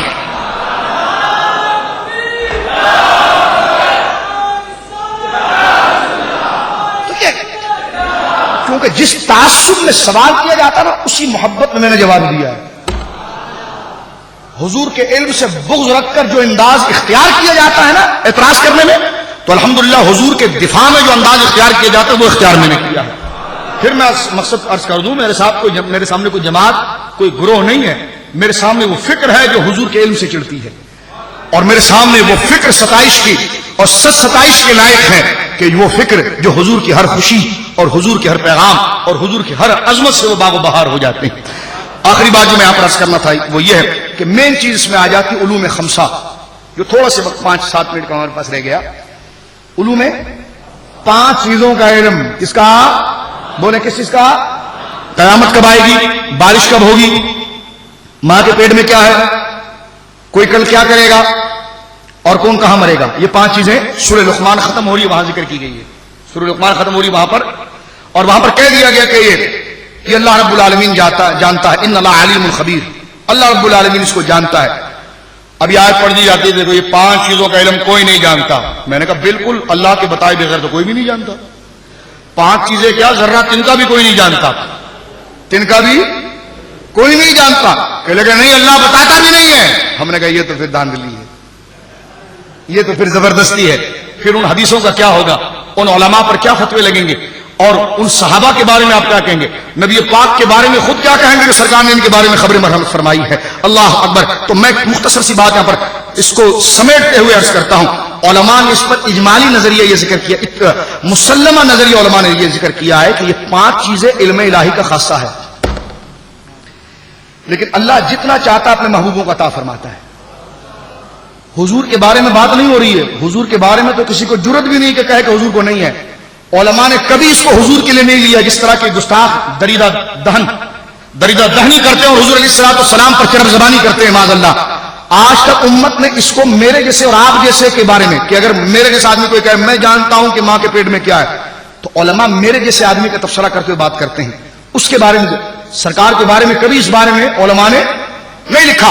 اب سنیے حضرت امام قرطبی احکام القرآن میں, علامہ ابن حجر اسقلانی فتح الباری میں, ملا علی قاری علیہ رحمت الباری مرقات شرح مشکات کے اندر, شاہ عبد الحق محدث دہلوی علیہ رحمت, حضرت شیخ الجماعت کے اندر ان تمام علماء جن کے کاندھوں پر اسلام کی بنیادیں ہیں، انہوں نے کہا دیکھو بھائی یہ 5 چیز ان سے سوال پوچھا گیا، ان 5 چیزوں کا علم کیا مخلوق کو دیا گیا ہے؟ انہوں نے کہا کہ جی اگر کوئی شخص ان 5 چیزوں میں سے کسی ایک چیز کا اعلان کرے یا ان 5 چیزوں کا اعلان کر دے کہ مجھے پتا ہے، تو اس کے جھوٹے اور سچے ہونے میں ایک فرق ہے۔ تو پوچھا گیا کہ اس کا جھوٹا ہونا کیا ہے؟ کہ اس کے لیے ایک علامت ہے۔ اس کا سچا ہونا کیا ہے؟ کہ علامت ہے۔ کہ اس کا مطلب اللہ بتا سکتا ہے؟ کہاں بتا سکتا ہے؟ تو کہا یہ لیکن اگر کوئی کہے مجھے بتایا ہے تو اس کو سچا جھوٹا کیسے کہیں گے آپ؟ کہ اس کے لیے علامت ذات مصطفیٰ ہے۔ فرمایا کہ اب سنیے امام قرطبی مرقات فتح الباری تمام میں لکھا ہے ومن ادعى علم شيء غیر مستند الیہ صلی اللہ علیہ وسلم کان کاذبا فی الدعوی، کہ اگر کوئی شخص ان 5 چیزوں کا علم حضور کے واسطے کے بغیر بیان کرے تو وہ جھوٹا ہے، اور اگر وہ ولی ہو اور وہ یہ کہے کہ میں خود سے نہیں جانتا، مصطفیٰ کی نیابت سے جانتا ہوں، تو وہ سچا ہے۔ تو دیکھیں علماء نے ذکر کیا کہ وہ ومن ادعا جو دعویٰ کرے علم شیء ان چیزوں کا غیر مستند الیہ علیہ السلام حضور کی طرف نسبت کیے بغیر، کانا کاذبا فی الدعوی، وہ اپنے دعوے میں جھوٹا ہے۔ ہاں اگر کوئی یہ کہے کہ مصطفیٰ کریم نے مجھے بتا دیا تو فرمایا وہ سچا ہے۔ تو یہ 5 علم کی تصدیق تو حضور کی وجہ سے مخلوق پر ہو رہی ہے، اور اگر کوئی ظالم دریدہ دہنی کرتے ہوئے یہ کہے کہ حضور نہیں جانتے تو کتنی بڑی گستاخی ہے، کتنی بڑی گستاخی ہے۔ اب آپ دیکھیے کہ بدر کے اندر کیا قیامت کا علم جو سب سے پہلے کہ قیامت، میں نے کہا حضور نے بتایا قیامت کا علم حضور کو ہے، قرآن میں قیامت کا علم ہے کہ نہیں ہے؟ کہا ہے۔ میں نے کہا جو قرآن میں وہ سینہ مصطفیٰ میں، اور قیامت جو ہے وہ معدومات میں سے موجودات میں سے، کہا جی موجودات میں سے۔ ہم نے کہا اس کا علم ممکن ہے؟ کہنے کہ کیسے ممکن ہے؟ میں نے کہا اگر اس کی سن ممکن نہیں ہے تو حضور نے کیوں فرمایا جمعے کے دن آئے گی؟ یہ قیامت کے متعلق علم نہیں تو اور کیا ہے؟ اب دیکھو کسی چیز کا علم یا تو دن سے ہوتا ہے یا مہینے سے ہوتا ہے، یا مہینے سے ہوتا ہے، دن سے ہوتا ہے کہ کس دن ہوگا یہ کام، کس مہینے میں ہوگا، کس وقت ہوگا، اور کس سن ہوگا۔ 4 چیزیں ہیں نا۔ حضور نے فرمایا قیامت جمعے کے دن آئے گی، بولے سبحان اللہ۔ یا رسول اللہ مہینہ کون سا ہوگا؟ فرمایا محرم الحرام۔ حضور تاریخ کیا ہوگی؟ کہ 10 محرم۔ حضور ٹائم کیا ہوگا؟ کہ عصر کے بعد کا۔ حضور سن کیا ہوگی؟ کہ یہ نہیں بتاؤں گا، کہ یہ نہیں بتاؤں گا۔ کہ سن بتا دیا تو اسلام کی تو ساری رونق اسی سن پر رکھی ہوئی ہے کہ کس سن پر آئے گی بتا دیا حضور نے، ایک ایک علامتیں بتا دی، دن بتایا جمعہ، وقت بتایا عصر، تاریخ بتائی 10 محرم، مہینہ بتایا محرم، سن کیا ہوگی؟ فرمایا اگر سن بتا دوں تو تیری داڑھی کی اہمیت بھی ختم ہو جائے گی، تیری نماز کی اہمیت بھی ختم ہو جائے گی، یہ ممبروں پر واعظ و نصیحت کی اہمیتیں ختم ہو جائیں گی۔ تو حضور نے جو سن نہیں بتایا وہ سن نہ بتانا مخفی رکھنا تھا، نہ بتانا اس لیے نہیں تھا کہ اللہ نے آپ کو بتایا نہیں۔ چلو قیامت جب آئے گی تو کم سے کم حضرت اسرافیل کو تو پتا چلے گا نا کہ وہ سور پھونکیں گے نا بھائی، بولے نا یار، یہ کہتے ہیں قیامت جب آئے گی کسی کو نہیں پتا چلے گا۔ ہم نے کہا نہیں، قرآن میں تو ہے کہ اسرافیل سور پھونکیں گے، تو جب سور پھونکیں گے تو ان کو پتا ہوگا نا قیامت آ رہی، چلو سور پھونکو۔ تو جب حضرت اسرافیل کو پتا چل جائے گا قیامت آ رہی سور پھونکو، تو مصطفیٰ کو نہیں پتا، تو یہ شرک کہاں سے ہو گیا؟ سمجھ رہے میری بات؟ یہ میں وقت ختم ہو رہا ہے نا، تفصیلی جوابات اس کے ہیں، میں الزاماً چند باتیں آپ کے سامنے سر دست صرف آپ کے لیے عرض کرتا چلا جا رہا ہوں کہ یہ کب ہوگا اور کہاں ہوگا۔ اور ثم ان علینا بیانا، قرآن نے کہہ دیا کہ قرآن نے ہر چیز کا بیان آپ کے سینہ اقدس کے اندر داخل فرما دیا۔ ایک بات، دوسری بات، بارش کب ہوگی یہ اللہ کے سوا کوئی نہیں جانتا۔ میں نے کہا آج ہم نے جلسہ اندر رکھ دیا اور تو نے سنا جلسہ کینسل کر دیا، کہنے لگا ہاں یار ہمارے وہاں ایسا آڈیٹوریم نہیں تھا اس لیے جلسہ ہم نے کینسل کر دیا۔ میں نے کہا کیوں؟ کہا وہ محکمہ موسمیات کہہ رہے تھے بارش ہونے والی ہے۔ میں نے کہا تو کہتا تھا بارش ہوگی تو خدا جانتا اور کوئی نہیں جانتا۔ جیو کے تازہ ترین پر تو بھی مان لے آیا ہے۔ تو جب علم انسان اپنے کشفی علم کے ذریعے موسموں کی باغڈور کو جان سکتا ہے تو علم نبوت کیا اس سے عاجز ہے؟ اگر زندگی میں اس دنیا میں زندہ رہنے کے لیے اس زیست کے قاعدے میں عام انسان کو خدا نے کائنات کو شعور دیا ہے، جو جس کے سب سے کائنات بنی، جو کائنات کا نائب اعظم ہے اور گویا کہ خدا کا خلیفہ اعظم ہے، اس کو اس کائنات کا اتنا بڑا منصب کا اور اتنی بڑی منصب دی گئی، خلافت کا منصب دیا گیا، اس کائنات کے نظام سے کوئی واقف نہیں کیا گیا۔ آج سائنس ترقی کر رہی تو کہہ دیا جاتا ہے انسان پیدا ہی کائنات کے لیے ہوا ہے، لہذا اس کو شعور دیا جا رہا ہے۔ میں نے کہا انسان پیدا ہوا ہے کائنات کے لیے اور کائنات بنی ہے میرے مصطفیٰ کے لیے۔ انسان کائنات کا محتاج ہے تو کائنات کے علم کو جان لیتا ہے، تو کائنات مصطفیٰ کی محتاج ہے تو کائنات کو چاہیے کہ مصطفیٰ کو جانے۔ یہ اعتراض کہاں سے آگے کہ حضور کائنات کو نہیں جانتے، تو گستاخی ہے، بلکہ یہ کہو کہ کائنات کو تو حضور جانتے ہیں اس لیے کہ کائنات آپ کی محتاج ہے، آپ کے ماتحت ہے۔ کائنات حضور کا کائنات کو جاننا یوں کوئی فضیلت نہیں ہے، فضیلت یہ ہے کہ کائنات جمع ہو کر حضور کو جان لے۔ کی محمد سے وفا تو نے تو ہم تیرے ہیں، یہ جہاں چیز ہے کیا لوح قلم تیرے۔ یہ عجیب و غریب تفہیمی انداز ہے جی کہ حضور کو کائنات کے بارے میں کا علم نہیں۔ کائنات کا محتاج انسان ہے تو وہ کائنات کا علم لیتا ہے، اور کائنات کے ہر ذر رنگ و بو محتاجی ہے مصطفیٰ کی طرف۔ واقعہ معراج نے بتا دیا، جب حضور گئے، جب حضور روانہ ہوئے، وہ جو نہ ہو تو کچھ نہ ہو، وہ جو نہ تھے تو کچھ نہ تھا، وہ جو نہ ہو تو کچھ نہ ہو، جان ہے وہ جہان کی، جان ہے تو جہان ہے۔ گئے تو کائنات ساکت، کروڑہا سفر ہو گیا 1000 سالوں کا، لیکن آئے تو ابھی بستر کی گرمی ختم نہیں ہوئی تھی، پانی نے جگہ نہیں چھوڑی تھی، کائنات ساکت ہو گئی۔ تو دنیا کو بتا دیا معراج کے واقعے نے کہ کائنات مصطفیٰ کی تعظیم کرے تو یہ اس کے لیے شرف کی بات ہے۔ مصطفیٰ تو اس کے سردار اور آقا ہے۔ بارش کب ہوگی؟ کیا سورہ یوسف میں حضرت یوسف نے نہیں کہا تھا کہ 7 سال قحط سالی ہوگی اس کے بعد بارش ہوگی؟ میں پھر عرض کر رہا ہوں، وقت میرے پاس نہیں ہے، اس لیے صرف میں اشارے آپ کو دے رہا ہوں۔ یہ کہنا کہ یہ بارش کب ہوگی، تو میں نے کہا کہ سورہ یوسف میں نہیں موجود ہے۔ حضرت یوسف علیہ السلام نے فرمایا، وقت نہیں بنایا بھی پڑتا آپ کے سامنے، کہ 7 سال قحط ہوگی اس کے بعد بارش ہوگی۔ تو یہ علم حضرت یوسف نے دیا کہ نہیں دیا؟ تو کیا کہو گے حضرت یوسف کو؟ جب یوسف علیہ السلام کو یہ علم مل سکتا ہے تو مصطفیٰ کو بدرجہ اولا حاصل ہے۔ تھوڑا سے آگے چلتے ہیں حضرت گرامی، اس حوالے سے ماں کے پیٹ میں کیا ہے؟ سرکار نے حضرت عباس کو دیکھ کر اپنی چچی جان سے کہا، مبارک ہو چچی جان، آپ کو بہت مبارک ہو۔ انہوں نے کہا حضور کس بات کی؟ فرمایا تمہارے بطن کے اندر میری امت کا خلیفہ موجود ہے۔ کون؟ حضرت عبداللہ ابن عباس۔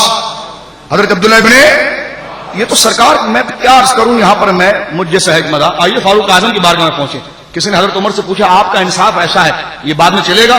فرمایا ہاں، میرا ایک بیٹا پیدا ہوگا وہ ایسے انصاف کرے گا۔ ہم صحابہ کا یوم مناتے ہیں، تو میں نے کہا عقیدہ اپنایا نہ پھرا۔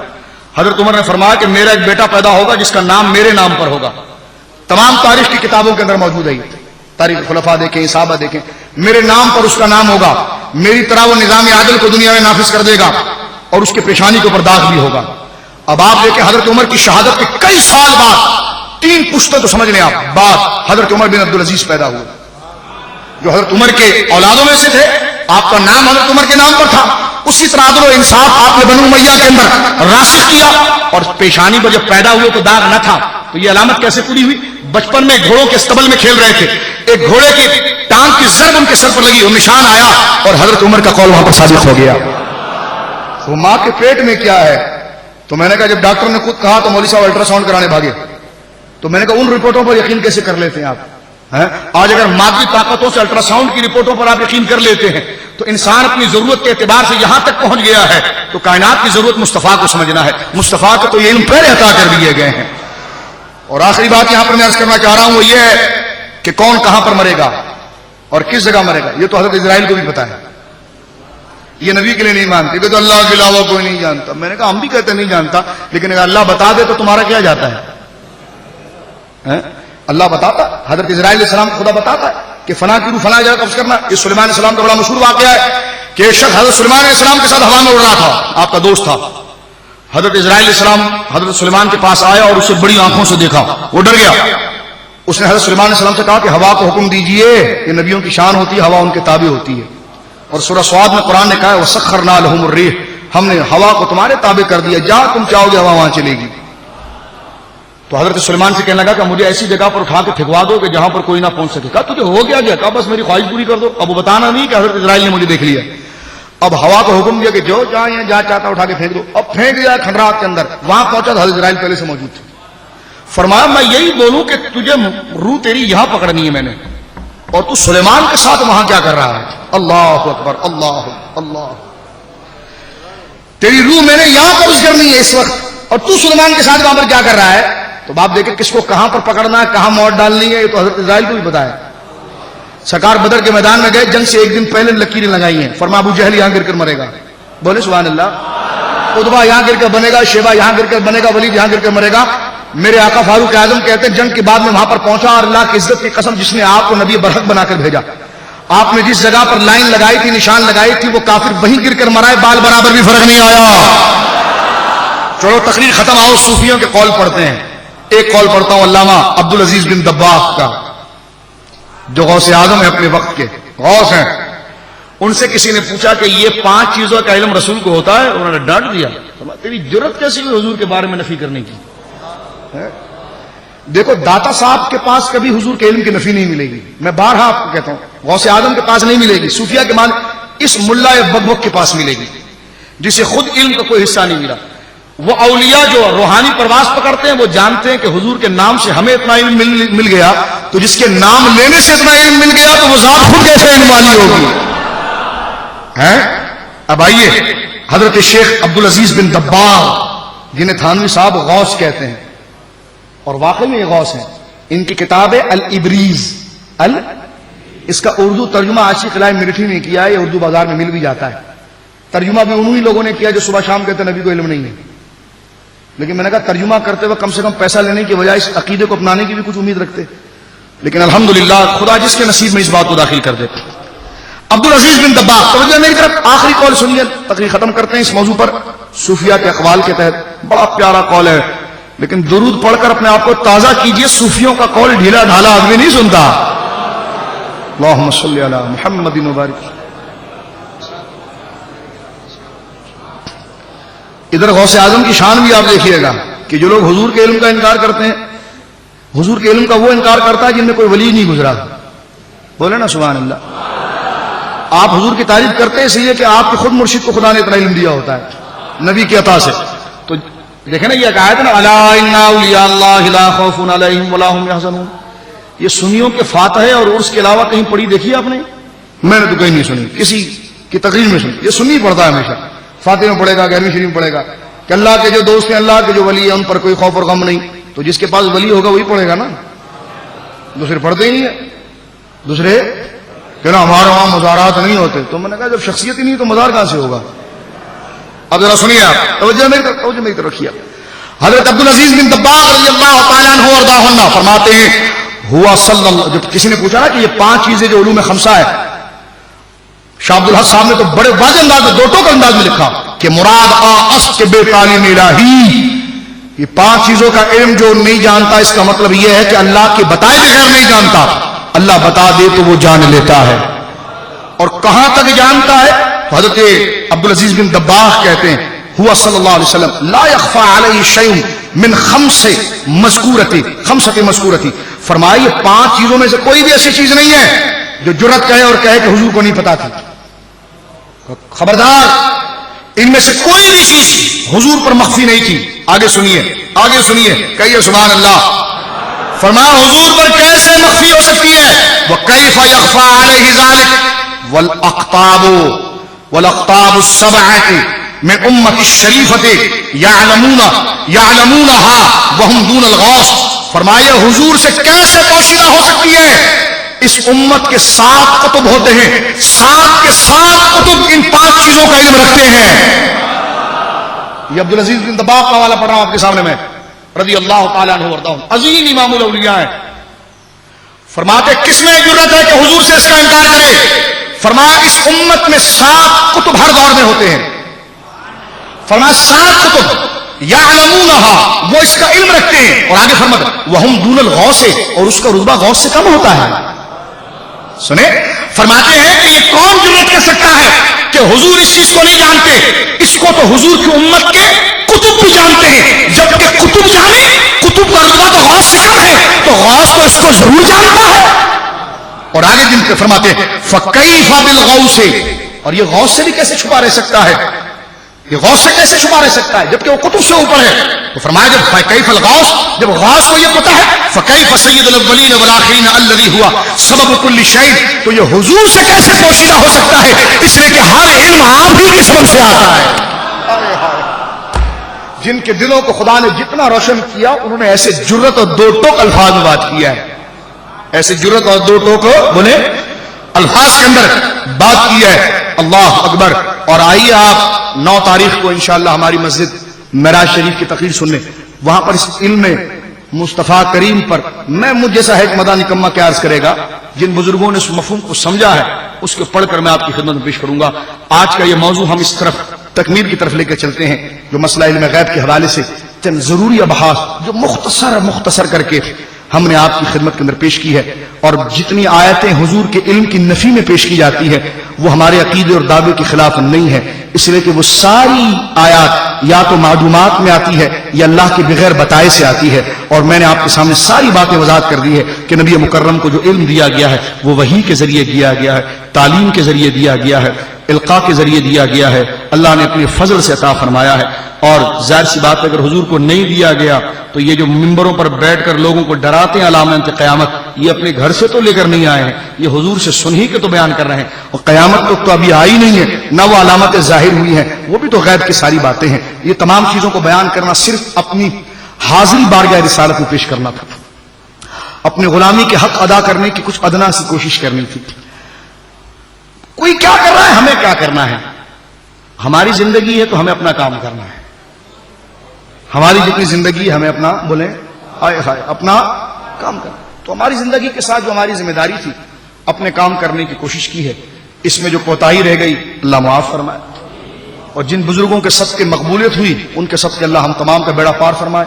ہمارا مقصد مناظرہ مباحثہ مجادلہ نہیں تھا، اس مسئلے کی تفہیم کرنا تھا اور نوجوان دوستوں کے ذہنوں کو جو الجھایا جاتا ہے اس کی تفہیم کرنا تھا. میں اس موضوع پر کبھی نہیں آتا، معرفانی سب سے بھی میں نے عرض کیا تھا، لیکن درس قرآن میں ایسے لوگ آتے تھے کثرت سے اس بارے میں سوالات کرتے تھے. تو میں نے اس موضوع کو اس لیے شروع کیا تاکہ اس پر مکمل دروس تیار ہو جائے، تاکہ پھر ہم اپنے دوبارہ اصلاح اعمال و تربیت کی طرف روانہ ہو جائیں اور اس موضوع کو یہاں پر زیر بحث بنائیں. اور جب کوئی شخص چاہے تو یہ سیڈیز تیار ہوگی اور وہ اپنے حوالے سے اس چیز کو سماعت کر لے. یہ ہماری نیت تھی اور محض اللہ کی رضا کے لیے تھی. دعا کیجیے اللہ رب العالمین اس کوشش کو اپنی بارگاہ میں مقبول فرمائے. جتنے حضرات آئے، جتنا وقت دیا، اور آج تو بڑا سخت امتحان تھا. حضرت طالوت جب اپنی فوج کو لے کر جا رہے تھے نا جالوت سے لڑنے کے لیے، توجہ ہے سورہ بقرہ میں ہے نا، دوسرا پارہ ختم ہو رہا ہے. حضرت طالوت جب اپنی فوج کو لے جا رہے تھے جالوت سے لڑنے کے لیے تو فوج میں سب نعرے لگانے والے تھے، نعرے تکبیر اللہ اکبر. اللہ کے محبوب جو تھے نبی اس وقت، انہوں نے کہا یہ سب صرف نعرے لگانے والے ہیں، چند ہی تیرے ساتھ جائیں گے. سب نہیں جائیں گے، سب بھاگ جائیں گے. 80,000 1,00,000 عمر میں سب بھاگ جائیں گے. تو انہوں نے کہا سلیکٹ کروں کیا کروں؟ تو کہا ان کو پیاس بہت لگے گی اور اردن کے قریب ایک نہر آ رہی ہے، شرط لگا دو اس نہر میں پانی کوئی نہیں پیے گا. پیاس ان کو بڑی لگی ہوگی، پانی نہیں پیے گا. اور جو اپنے نام و نمود اور اپنی ذات کے لیے آیا وہ پہلے کہے گا بھائی یہ بات کو ہم مانتے نہیں، بھاگ جائے گا. اور جو کہے گا کہ نہیں گھر سے نکلے تو خدا کے لیے تو پھر بھاگ کے کیسے جائیں، وہ آئیں گے. تو صرف 313 رہ گئے جنہوں نے سے ایک گھونٹ پیا جو اجازت تھی، اور باقیوں نے کہا کہ نہیں بھائی ہم تو مر جائیں گے. تو حضرت طالوت نے فرمایا تم سے پیاس ابھی برداشت نہیں ہوتی تو آگے تو بڑے کٹھن مراحل ہیں. تو آپ نے اس موسم کی سختی کو محسوس کرتے ہوئے اپنے اخلاص کا ثبوت دیا ہے. اللہ رب العالمین اس کا بہترین اجر آپ کو عطا فرمائے. وآخر دعوانا الحمدللہ رب العالمین. صفا جام رحمت پہ لا